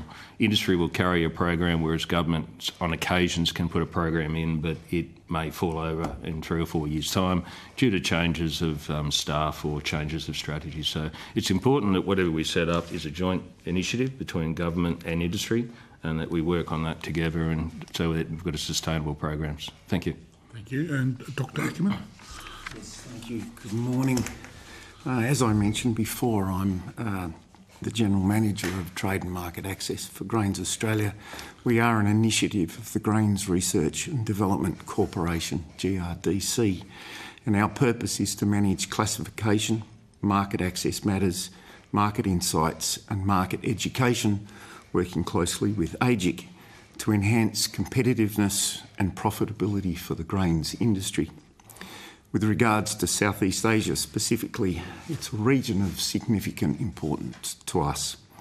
This dynamic region represents a crucial market for Australian agriculture and Australian grains, offering significant opportunities, not just for trade and investment, but more importantly for regional prosperity. At Grains Australia, we believe in more than just transactional trade. We aim to understand the unique challenges that Southeast Asia faces and work collaboratively to find solutions that benefit all parties involved. This approach is based on building long-term understanding and trust, and it requires a commitment from all parties to ensure a whole of Australia approach. I speak on behalf, of course, of Grains Australia. We remain committed to exploring opportunities in Southeast Asia. We believe that our continued focus on this region will contribute to its prosperity and the success of our industry. We are well positioned to play a pivotal role in fostering mutual interests, developing beneficial outcomes, and hopefully creating solid friendships in the region. We believe that our continued focus on Southeast Asia will not only benefit the Australian grains industry, but also contribute to the region as a whole. Very much look forward to answering any further questions, and thank you for your time. Thank you very much. And I'm going to throw to the Deputy Chair out of both politeness, but also the fact that he's in a grain-growing region. And can I just say, though, that my electorate, Lyons, the southeast of my electorate, Sorrel, was the breadbasket for the then colony of New South Wales, which is what Tasmania used to be in, back in the late 1800s. So I'm from a grain-growing region too. But I'll throw it to Mr Wilson. Okay, thanks, Brian. Look, my question is to the panel as a whole. The Southeast Asian market is, particularly for wheat products, is I guess different to the traditional sort of prime hard or the higher protein wheats, and I'm thinking particularly noodle wheat. And back in my day, and it's been 10 years since I've been actively involved as a farmer, but the soft wheat sector, what's the industry doing to, I guess, assess where demand is going? How does that tie in with breeding programs in terms of what sort of varieties are being produced to meet that demand, and what are the trends in that space? And of course, breeding programs take a long time to roll out. So, how you manage that? Maybe Courtney, you could kick off, and the rest of the panel might weigh in. Thank you very much. It's very much linked to the work that AGIC has done since its inception. So really happy to take that question. And I might defer to Chris if you can cover off on the soft wheat and then the sort of choice analysis work we do. Chris, please. Not a problem. Thanks, Rick. Great question. Excuse me a second. So part of the work that we're doing, certainly as part of AGIC, we work very strongly in the market. So we spend a lot of time talking to the milling companies, talking to the bakeries and the noodle makers and all the maltsters in market. So part of the work that we're doing there is trying to understand what it is that is driving those purchasing decisions in market. So whether it's protein, whether it's noodle colour, whether it's, say, water absorption, some of these technical qualities. So by doing this and working with them and using these rigorous methods, so we're collecting objective market intelligence rather than just anecdotal evidence, we're using this information to bring back to the industry in Australia and certainly back to the classification councils, who can then build this information into their classification standards, which is what advises breeders on what we need to breed for those markets. So just as an example, as part of that work, so when we're up there, it's going on about 8 years ago, within this process, one of the opportunities we recognised was that most markets are looking for an alternate origin of white wheat. So soft white wheat they were using in cakes and biscuits. And identifying that opportunity, we brought that back to the industry, and we've seen this investment in certainly understanding the quality that's required in those markets, and then bringing that back to the breeding community who breed on their soft wheat varieties. So we're starting to see these varieties almost reaching a point of being able to be sort of commercially grown. So it's about being in the market, making sure we have those conversations and know what information is valuable back to our industry, bring that back, because it is a long turnaround time, as you say, especially when you're starting to recover a new segment like that soft wheat segment. So, Chris, what you're saying is it's about an 8 to 10 year window from identifying a market opportunity to actually, having bred a variety that suits. Yeah. Okay. It is. Yeah, it's a long process. It takes a long time to breed a variety, and if you need to start at the point of recognising what that market opportunity is and what that market opportunity actually means from a quality perspective as well, and you build that lag into the system as well, it adds an extra period of time too. And just if I can, who's doing, like grain growers used to have the Bread Research Institute back in the day. What's the sort of facility now that does the research and development into those processing characteristics? So that is, thank you. That is with AGIC. So AGIC acquired the BRI team and work, and that's part of the AGIC remit now. And so that's still based in New South Wales and Sydney? Yeah, so we have head office in South Perth and facilities in Sydney at North Ryde. That's right. Good on the West Australian government. Okay. If I may add, just to sort of bring in a little bit more to showcase the efficiencies to which we're working with at the moment. The formation of Grains Australia itself back in 2020 and the formation of our commodity councils, so we have wheat, barley, oats, pulses and soon oilseeds, plus a market access council. The information that Dr. Carter talked about in terms of the insights coming from other countries comes back into those council structures itself. Priorities are established, and what you've talked about, Mr. Wilson, is certainly one of the key priorities out of that particular council at the moment, looking at further development of soft wheat to make sure that we meet our markets. Okay, thank you. Over to you, Chair. Thank you, Deputy Chair. Mr Wilcox. Thanks, Chair. My question, Annabelle, are you comfortable with that? Okay. So what do grain growers need from government to be able to export more to Southeast I think one of the crucial things which we've identified in the submission is appropriate long-term funding for the Agricultural Counsellor Network. That's really vital. We've got really robust free trade agreements, but it's those non-tariff measures that are really causing significant issues. And having appropriate resourcing of a long-term for agricultural counsellors in country who can work to address some of those issues in market is really powerful, and it's really vital that we have long-term commitment. We welcome for funding. We welcome the recent announcement for the 9 positions, and it's really vital that that's sustained long-term. It's just such a fantastic program. That was, sorry, Ms Wilcox, that was my question was going to be, because a number of you have raised, and also the NFF raised it as well, about the importance of the Agricultural Counsellor program, and I know that the DAF has just announced, I think in maybe even last month, about the replacement of they've reappointed some and replacing some vacancies, but I've not said anything about any signals to end it, and are you picking up subsurface whisperings that it's on the chopping block, or no whisperings that it's on the chopping block, but our ability to say this is certain for the longer term, that's the key point. So what is the current status of the program? Is it a 3-year triennial funding program or a 5-year? Not actually sure of the details of the actual funding program itself, but I think the last commitment might have been, I might be wrong here, but my understanding was that they'd committed on 10-year cycles. Okay. I might be wrong on that. And do you know where we are in that cycle? No, I don't. I don't at all. All right. In terms of the councils as well, sorry, Mr Wilcox, I apologise, but I just want right on this thing.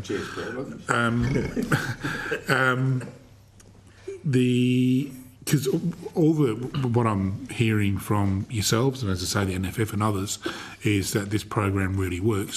Why is it so valuable? What is the evidence about the Agriculture Counsellor program? Why is it so valuable to you? How do I actually answer that question?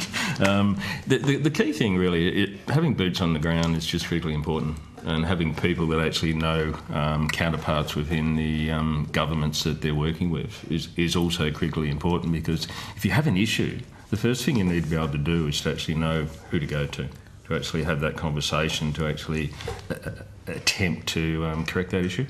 And if you don't know who to talk to, you're basically up against the wall. You just don't know what to do.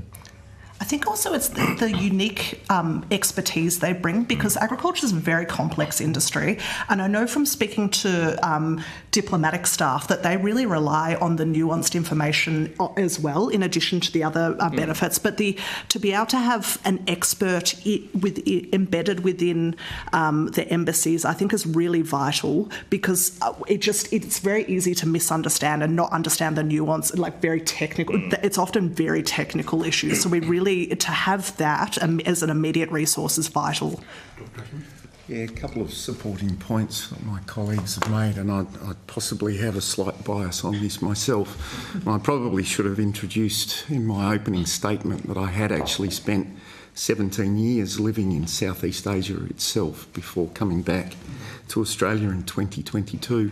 Wrong answer, whereabouts? I was based in Jakarta and did do a 4 and a bit year post in the Jakarta embassy, as well as an ag counsellor. Okay. And again, the point that Annabelle made, our diplomatic staff around the world are fantastic. I would argue second to none, actually. But having that pure technical knowledge around the agriculture aspects is fundamental for us in terms of engagement, but also being able to understand the challenges, the issues,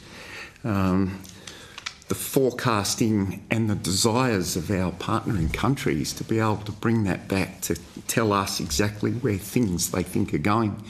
Their ability to have boots on the ground, again, as said before, to understand who, how, what, when, is very, very difficult to put a value on it, but I will make an additional point on that. Within the Southeast Asia region itself, there was a report came out of the US fairly recently that noted that two things. One, their trade with Southeast Asia has sort of declined a little bit. China's and Brazil's has increased, but Australia's has plateaued. Now that has sort of put an impetus, I suppose, on the US itself to start putting much more resources into that region because they can identify it in terms of its possibilities and its importance. They themselves have kind of put a value on what their overseas programs work out, and it's something in the order of, for every dollar spent, $24 to $28 comes back to their agriculture sector. And I think that's a really important point because it sort of shows that the amount of work, effort, time, resources we put in, the value definitely comes back. I see Ms Draper is nodding in furious agreement. Have you an opportunity, Ms Draper? Anything to add to this? Thank you. I absolutely agree with everything that has been said, and I think my point is more on the softer relationship point. Anyone who has operated in Southeast Asia understands fundamentally that relationships and trust are the forefront and come before anything. And I think that that's what we see with the ag councillors is understanding, as John explained, how the industry, business and government works, and they're a recognised face for the key contacts. And for us, that's a wonderful avenue in to do the work that we do well. Thank you. Mr Carter, yep. Yes, may I just add to Dr. Ackerman's point about the US investment in Southeast Asia. We've also seen Canada seeing the opportunity in Southeast Asia recently as well, announcing a $30 million investment into a facility in Manila called the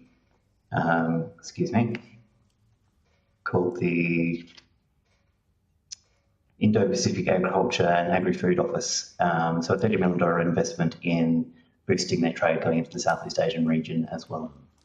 I'm getting some real gold rush vibes here, about that. The global powers seem to have cottoned on that there's a big market here to be taken advantage of. Am I wrong? I don't think so. I'm not sure I would term it as a gold rush itself. I think the demographics of the region itself, the population, the growth in the economy, very, very young populations through there, and significant changes in terms of consumption practices and approaches to things has been fairly clear for a while. It's possible that global tensions around the world, people are looking at Southeast Asia as possibly the next. I think for Australia, we have been working closely with our neighbours for a while. I think we could do a lot better. And I don't want to put words in your mouth, but is it a fair assumption that the feeling I'm getting for you, Dr. Ackerman in particular, is that we've got these long-standing arrangements, we've done pretty well over the years, but I don't want to say taking it for granted, but that others are catching up and we need to perhaps... I think that's a fair statement to make. I should also note as well that our competitor nations often approach their relationships and engagement differently. Without a doubt, the US would be able to put more dollars into their overseas markets. I believe their industry associations, the wheat associates themselves, and I know this will be quoted and written publicly, but I believe they have 70-odd people around the world as part of just their programs alone, whereas we don't. So we have to be clever, efficient and targeted for what is really good for what we do. And I do believe there are mechanisms that we can establish that will sort of see us at the forefront of those types of programs. Mr Wilson's just turned his camera on, which is a signal to me that he's got something to ask. So, Mr Wilson. Thanks, Chair. To the committee generally, you'd all be aware that Cooperative Bulk Handling have significant investments in Vietnam and Indonesia in terms of flour milling. Are you aware of any other Australian or multinational companies that are using Australian grain in Southeast Asia? And is there a benefit for Australia to try and get itself involved further down the supply chain in Southeast Asia? I have a first go at that. I guess at the end of the day, investment decisions from a commercial company's perspective are based on value. There are a number of multinational companies that are involved in the Australian supply chain. They may already have some facilities in Southeast Asia across both grain and other food products. And the decisions to invest in it will be based obviously on returns. Is that of value? Obviously, if you look at supply chains everywhere in the world, everybody tries to find ways of extending up and down that supply chain to add commercial value and returns into their business.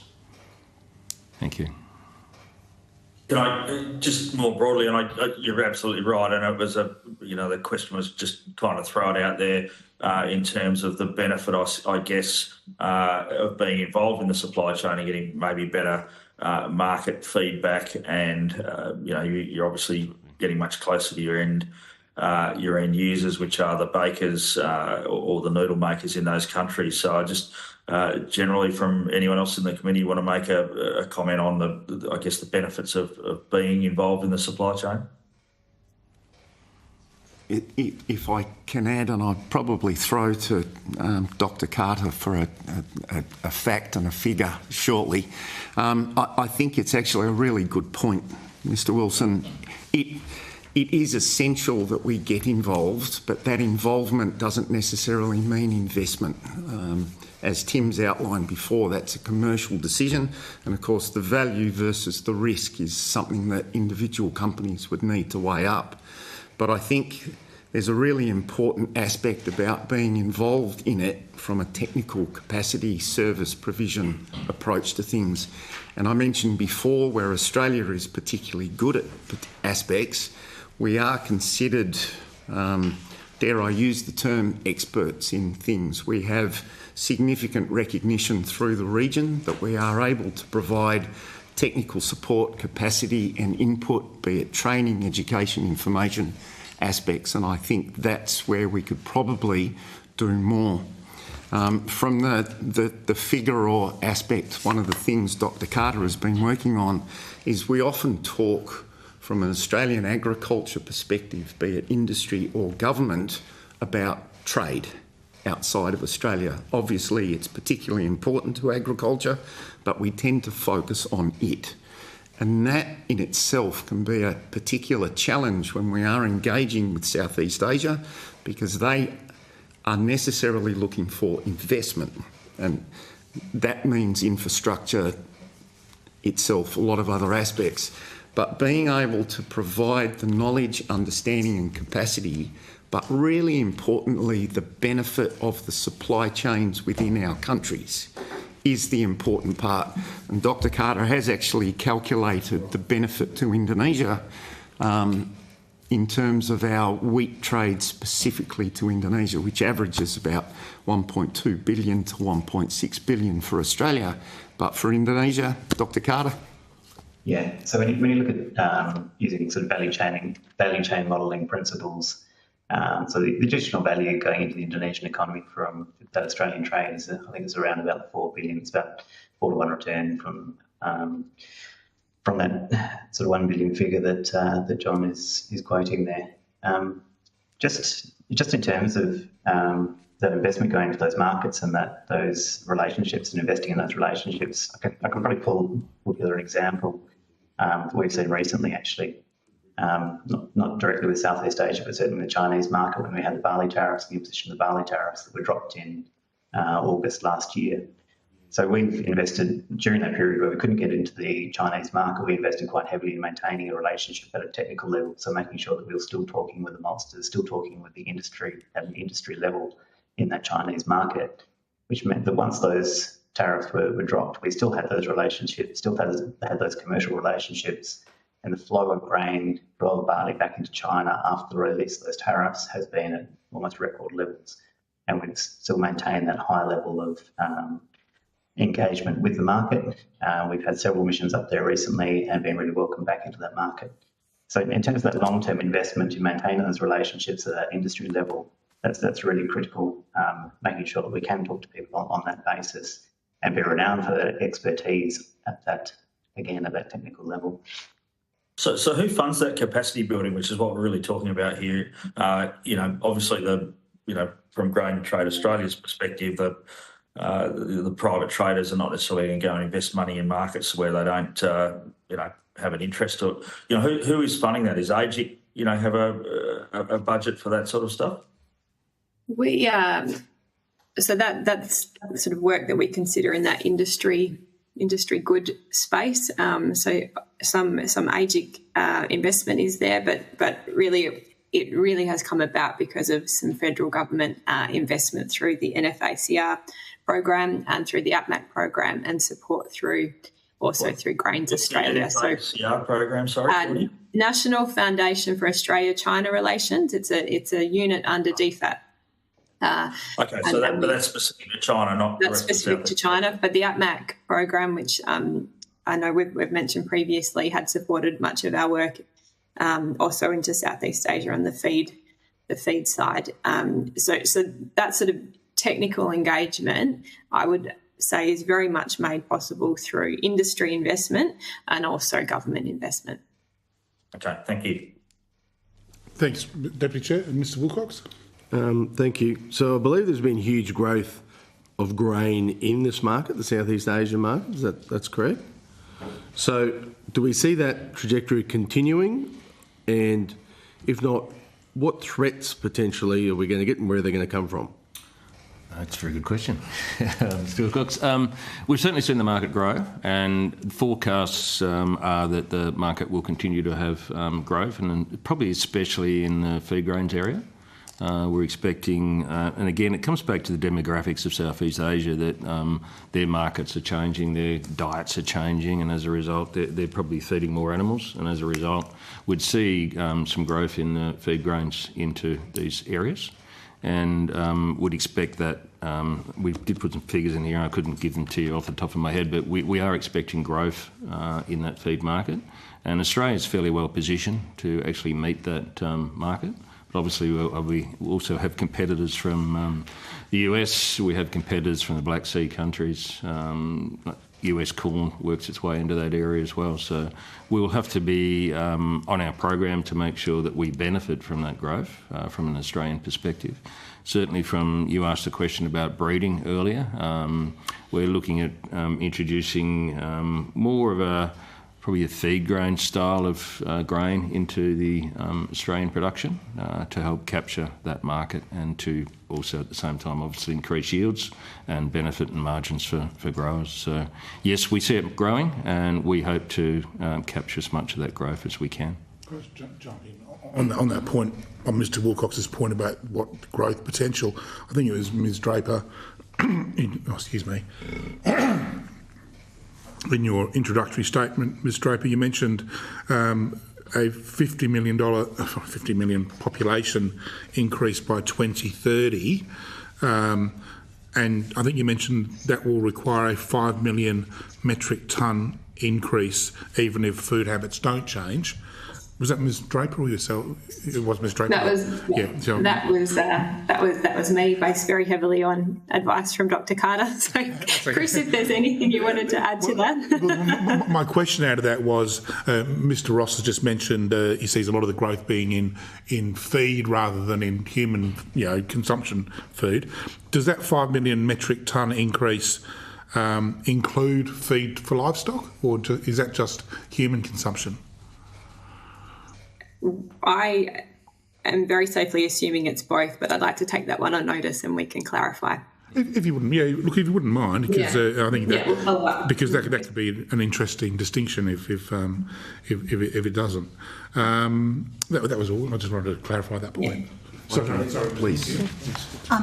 To your point, I think there's a lot of really exciting opportunities with the changing demographics. One thing from a grain grower's perspective that we're concerned about is that they're very price-sensitive markets. We're concerned that high transport costs risk making us uncompetitive. We've got a natural advantage because of our geographic proximity, but high supply chain costs domestically is a significant concern for grain growers, and that's why we've developed a national grain freight strategy to look at how we can improve supply chain efficiency to make sure that, because currently it represents, AGIC's done a lot of fantastic research, and I think it represents about 30% of growers' total costs. And we're starting to see other competitors be able to get in there more efficiently. So we see that as a really growing threat to... And just to ask you to drill down on that a bit more. So when you say 30%, is that fuel costs or the entire transport logistic sort of? To my and it's I can't take credit for the research. It's AGIC's fantastic research, but it's the entire supply chain cost. So not just fuel. It's the entire. So it also costs. Exactly. Right, yeah. okay. So it's looking at the entire supply chain and how we can improve the domestic efficiency to reduce costs there. Dr. Ackerman, you agree? Yeah, sure. Just sort of 2 points to add to what Annabelle and Tim have said. First thing is that the markets we are talking about are definitely price sensitive. And because of that itself, they do look back into the Australian production system, our costs. They are well aware themselves of the sort of high price and the logistic challenges we face. So they take note of that and they make that a point when we are talking to them about supply aspects.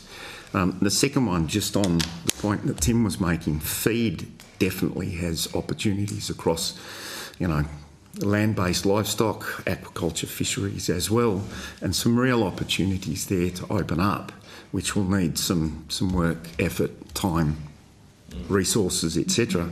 But there's another aspect about this as well, is that these markets are very quickly changing their consumption patterns with health in mind. So that opens up another aspect around healthy grain diets, and it comes back to what Ms Draper said early on in our opening around the nutritional security. One really quick point, there was some work done on Southeast Asia sort of prior to COVID and after COVID about the important aspects of consumers, what they consider their top 10. And health matters moved from number 3 to number 1 in a 2-year period.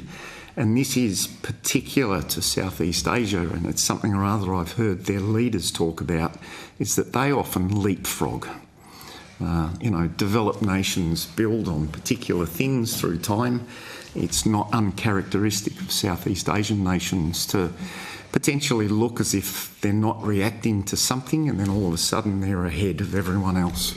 And it looks like that health aspect is picked up really quickly. Again, very likely due to young populations. And going to the changing demographics and population profiles of Southeast Asia, or particularly the socioeconomic profiles, we're talking about a big population, fair fewer who are on subsistence level existence.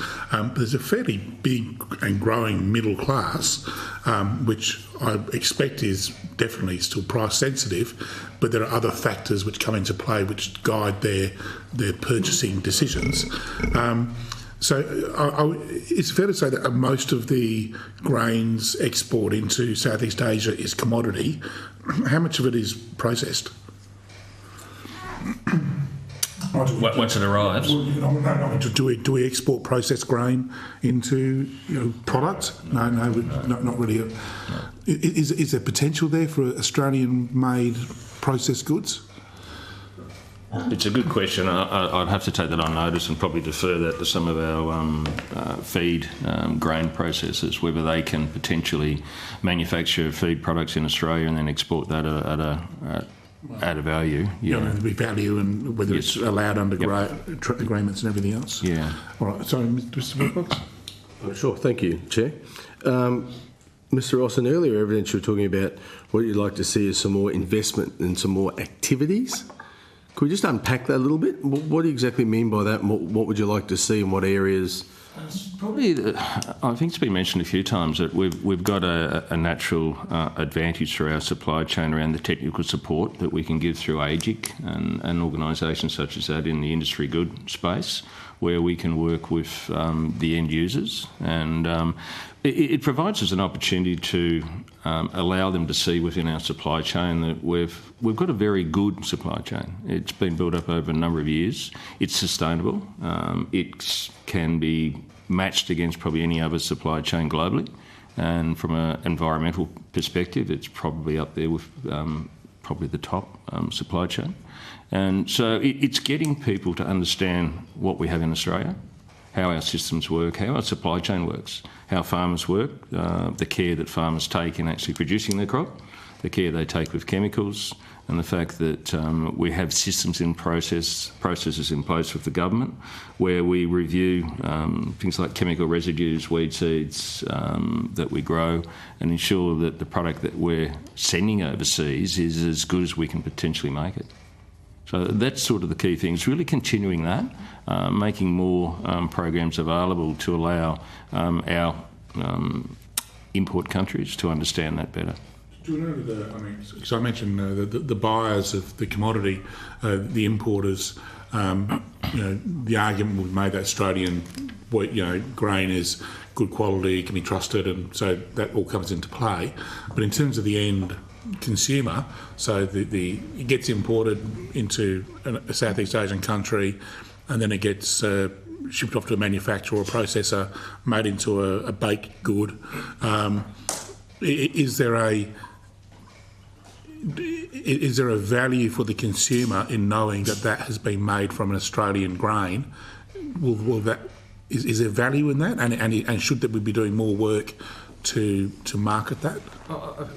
From a personal perspective, I believe there is value in that, and certainly as the demographics of Southeast Asia change, and Dr. Ackerman knows more about this than most, having lived there. But as the demographics of Southeast Asia change and people become more aware of quality and environmental aspects, I believe that gives Australia a massive advantage, and it may assist in drawing our product through, and it may assist in any programs that we run as well, obviously into the future. Dr. Ackerman, I think Mr. Ross is landing you in it there. Yeah, I think so. Well picked up. If I can sort of bring attention to Indonesia specifically, just as a good example of this, the large amount of wheat that we export into Indonesia itself is processed into flour. About 65 to 70% of that flour product actually goes along into small, medium enterprises for, noodle makers, donut makers, bread makers, but very, very small. So you are talking multiple millions of smaller companies. Being able to operate at that level is obviously a challenge for any group in Australia, be it government, industry association, even a company. But being able to develop activities and programs itself that can filter down with them, and Ms. Draper's already talked about one particular activity in itself where they developed modules around actual flour milling that can be used more broadly, building modules like that the small, medium enterprises can use, that our importers and flour processors, etc., can shed out to their people is the way. So again, unlike some of our competitors who have significant amounts of resources to be able to put money in, we need to be fairly clever about what we do and focus on the things that we do best. Just talk about all those noodle makers and the small shops, and I don't want to be stereotype Southeast Asian countries, but I think of all those different shops in those streets, and I would imagine they're all locally owned or owned by the people who operate the stores. They're not part of bigger groups.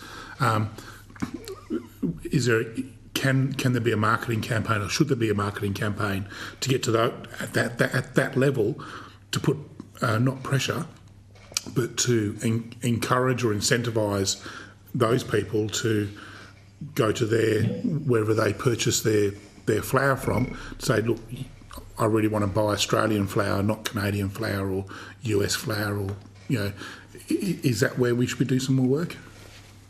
The only slight challenge more broadly is the sensitivity around importing food in many nations. Yeah. So I think that's the only. So I think there's a lot of complexity. I think consumers are naturally drawn to Australian products. We've got an amazing reputation, particularly you see across Southeast Asia. The beef, Australian beef is always listed as Australian. That's really prized. But I think there is a lot of sensitivity, particularly post-COVID, on importing and being reliant on countries for importing. So I think that the challenge is how do we promote Australian products without being a real concern that a very key input is from Australia. So I think not to create more challenges, but I think we need to take a nuanced approach to that because I think it's a real sensitivity.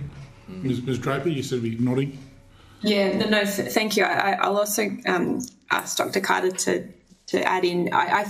To me, this comes again exactly to the precise point of the value of Australian grain I'm not talking monetary value, I'm talking about the value of it to the end user. So why would you choose Australian grain? Because it creates a better end product, and that education piece around that exactly is, I think, what you're asking and articulating, and how we filter that through, from the bigger, MNCs to the SMEs to the small sort of household run operations. And I just asked Chris for a minute to talk about how we do that within the AGIC sort of structure and our workshops and education forums in market.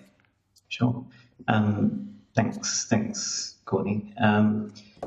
So some of the programs we do run, certainly in Indonesia, and this is going again to Dr. Ackland's point around the size of the SME sector. And we had conversations with Indonesian leadership group that came down just recently called Katalis, and we're talking about the size of this group, which is about 70% of the market. So again, that comes down to those long-term relationships. So the relationships that the Australian industry has built up in market with the milling companies, and I'm going to refer again back to Indonesia, has been over a long period of time. And working with them on a level where we have those relationships, we get to the point where we're comfortable working with them and working with their customers and being introduced to those SMEs who are working at that much smaller level. So by having that long-term relationship, it allows us to access their customers. So we're starting to see this distribution not just through the milling companies, but through those bakeries and through those smaller SME companies too. So it's allowing that trust and relationship.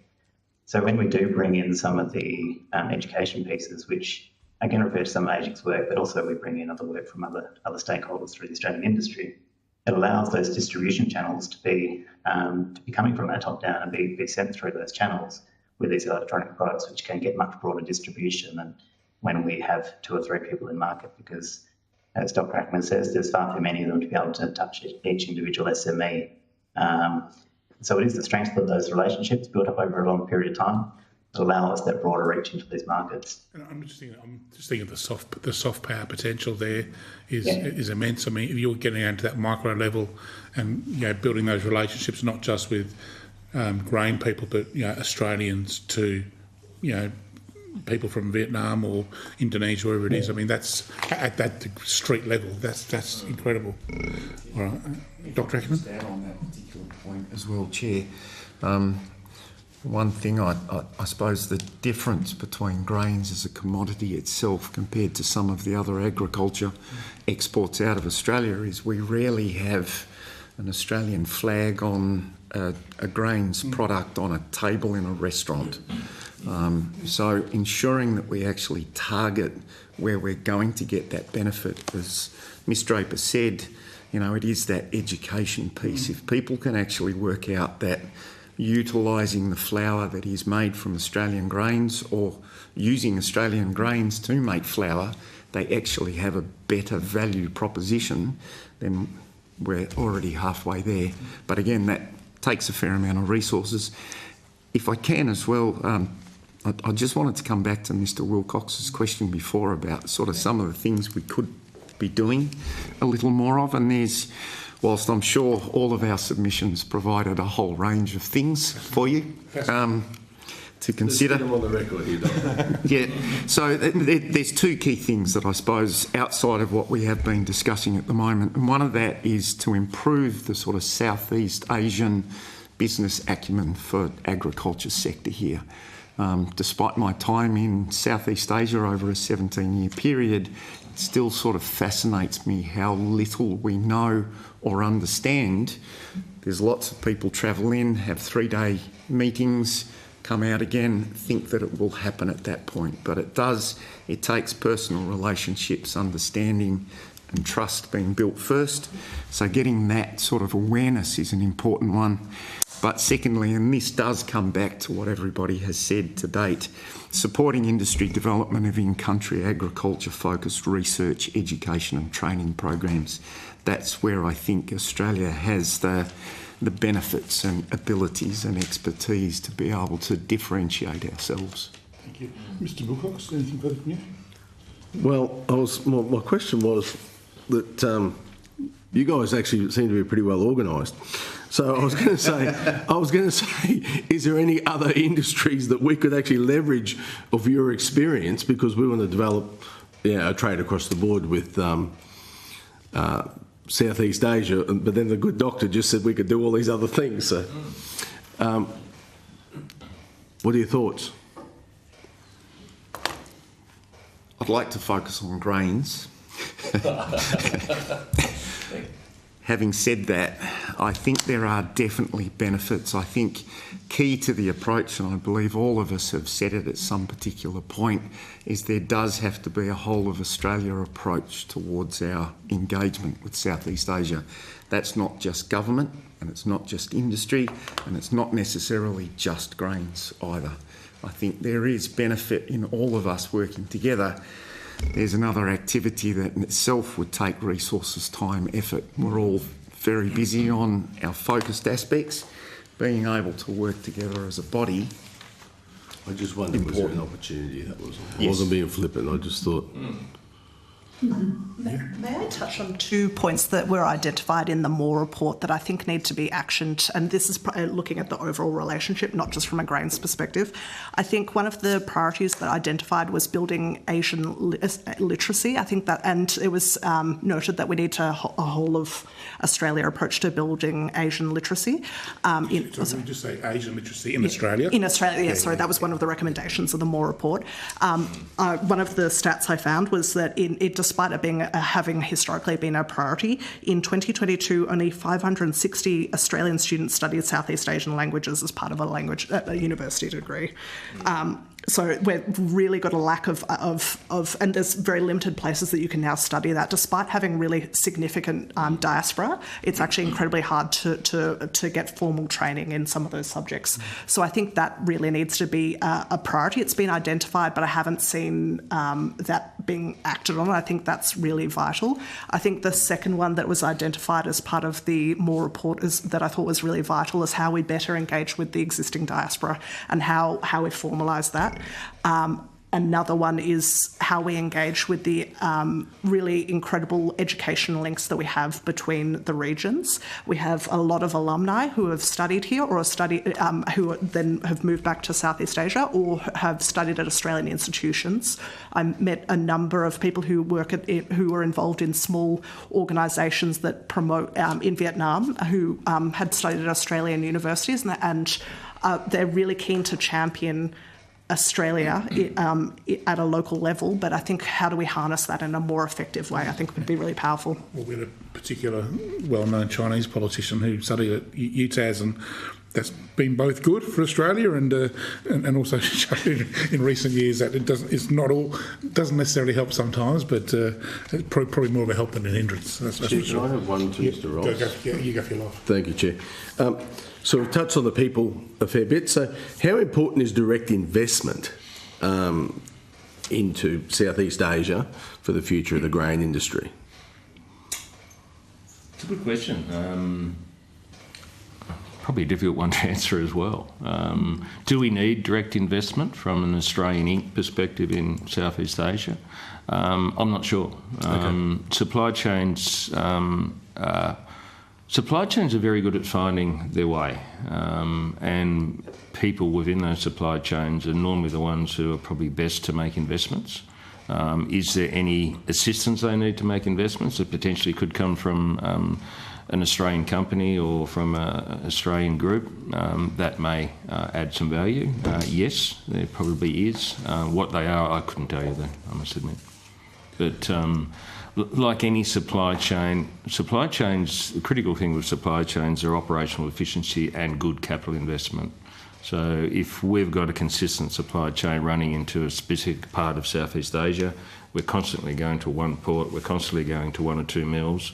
Any supply chain operator should look at that and look for ways to invest for efficiency that both the importer and the exporter can share in. I was just looking at it from whether there was any competitive advantage if we were going to do any of that, but if it's fine, then I'll just leave it alone. At this stage, it's fine, yes. Yep, look, I'm going to ask you the traditional... sorry, do you want to say something, Dr. I just wanted to add on to that particular comment. Is it important to Southeast Asian nations? Yes, it is. Particularly important. Is that something we are likely to do as an agriculture industry? Again, depends on the risk level to the value and return. I think most organisations involved in the Australian agriculture might look at it and think that isn't quite right for us at the moment. But if there were mechanisms to reduce that risk, if there were funds, insurance aspects, approaches in which that could actually be spread a little bit, then we would actually start to meet some of the requests coming out of Southeast Asia itself. At the moment, we can't do it. Probably, perhaps I'm going to add also a good example of potentially something that may be a good investment is that if you look at issues coming into our grain supply chain in the future, one of the key issues we've got is we have around about 4 million tonnes that goes out of Australia in 20-foot containers. Now, the global market of production of 20-foot containers compared to 40-foots is, basically they're just not making 20-foot containers anymore. The economics don't work for the manufacturers. And people prefer to use 40-footers on the vessels on the routes. So we're looking in the future as to say, well, what does the grain industry do when there's no 20-foot containers around? We can use 40s into some countries, but not all countries. And there's also additional costs in using a 40-foot container because you still can't put any more grain in them. Because of the weight restrictions on the road. Oh, yeah. So can you say that again? So if you've got a 20-foot container, you can load around about 23 tonnes maximum of grain into that container because of road weight limits, both in Australia and in the import countries as well. So if you have a 40-foot container, you can't fill it. We can't even fill a 20-foot container. Explain to me then how it is that 40-foot containers are being preferenced. It's basically the global market of manufacturers and the shipping lines who order the shipping containers. They just look at margin and product, and it's the cost of making a 40-foot compared to a 20-foot. It's just the additional steel. But if none of their customers can use the 40-foot containers because of the road weight limits here and internationally, who's using them? Now, well, what they're hoping... Well, the 40-footers are used in the bulk of all other commodities like TVs and everything else. Because they come under the weight limit? Yes, correct, yeah. So heavy mass products such as grain, some steel products, rolled steel, etc., and some heavier white goods, for example, we'll still use 20-foot containers. So we're going to face the prospect of 40-foot containers on our roads, but only half full? Correct, yes. That just seems dark. So in the future, I guess where I'm heading with that, in the future there's the potential that a lot of the markets that we deal with can only use containers rather than bulk vessels, because bulk vessels you need a lot of capital to buy 40,000 to 50,000 tonne of grain, whereas a container it's 25 tonne. And in terms of this, I'm going to stick on this container issue for a minute. I would imagine is it that they're not making money? Is it the fact that the 20-foot container, they manufacture them at a loss, or they don't manufacture them at the profit level they would get if they manufacture at a 40? Yeah, it's just the profit level. Yeah. Okay, so there's a role there for regulators to come in and say you must is you need to supply a certain number of 20-foot containers to the market and make sure that can be shipped. I mean, that would be nice. I'm not sure of the Chinese manufacturers. Market intervention. Yeah. Yes. Right, look, we have to wrap up, but I do want to ask this question, and you've answered some of it, but which is, what's the single most important recommendation we need to make to the Minister to, achieve our aims in Southeast Asia? And I'll go to Ms. Draper first. Thank you. I would say continued long-term government investment together with industry investment into the initiatives we've spoken about today. I'd just also like to mention one other sector that we need to consider is the technology and innovation sectors, because we need to continue to innovate as an industry to help to continue to demonstrate our value. Thanks again for the opportunity. Thank you. Dr. Carter? Look, I'd have to agree with Courtney. It's about having that certainty of funding and having that certainty of ongoing funding for industry-led projects to allow us to continue to engage with these markets, especially for industry organisations who don't have necessarily access to commercial revenue streams, but we still provide strong benefit back to the industry as a whole. And the figure that Dr. Ackerman quoted recently from the US, a 27-to-1 benefit cost ratio for those in-market activities. Right. Sort of speaks volumes to the value of those investments. Thank you. I'll throw Dr. Ackerman. Single most important recommendation? Long-term strategic approach that actually has committed aspects to it. So it's good to have an idea and a plan, but there needs to be that commitment. I will add an additional point to that sits under it, and that is to bring industry along at every step of that pathway. And just make the point, the reason being is that even if the funding is shorter term, if industry is brought in from the beginning through to the end, if it's a viable program, if there's benefit on both sides, then industry will continue to pick it up even if the funding drops off. I've got to support what everyone else has said, and probably just John talks about mutual benefit. That's certainly one thing that we see that's critically important. If we have programs that are government funded, managed by government and industry, they need to focus on what's beneficial for the market as well as for the production sector in Australia. Ms. McSeer, most important recommendation we need to make.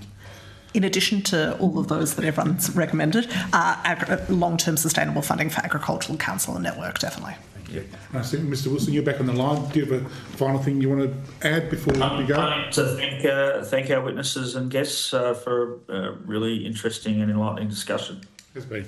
Look, thank you all. I've got some formal words I need to say, otherwise you have to stay here for the rest of the afternoon. Thank you for coming today. If you've been asked to provide any additional information, I think Ms. Draper had something on notice. I can't remember for the life of me what it was, but hopefully you were taking notes. Please forward it to the Secretariat by Friday, 30th of August 2024. You'll be sent a copy of the transcript of your evidence and will have an opportunity to request corrections to transcription errors. There being no further witnesses scheduled for today, I would like to thank members and witnesses for their time today and declare this public hearing of the Agriculture Committee closed, and you're all free to go. Thank you.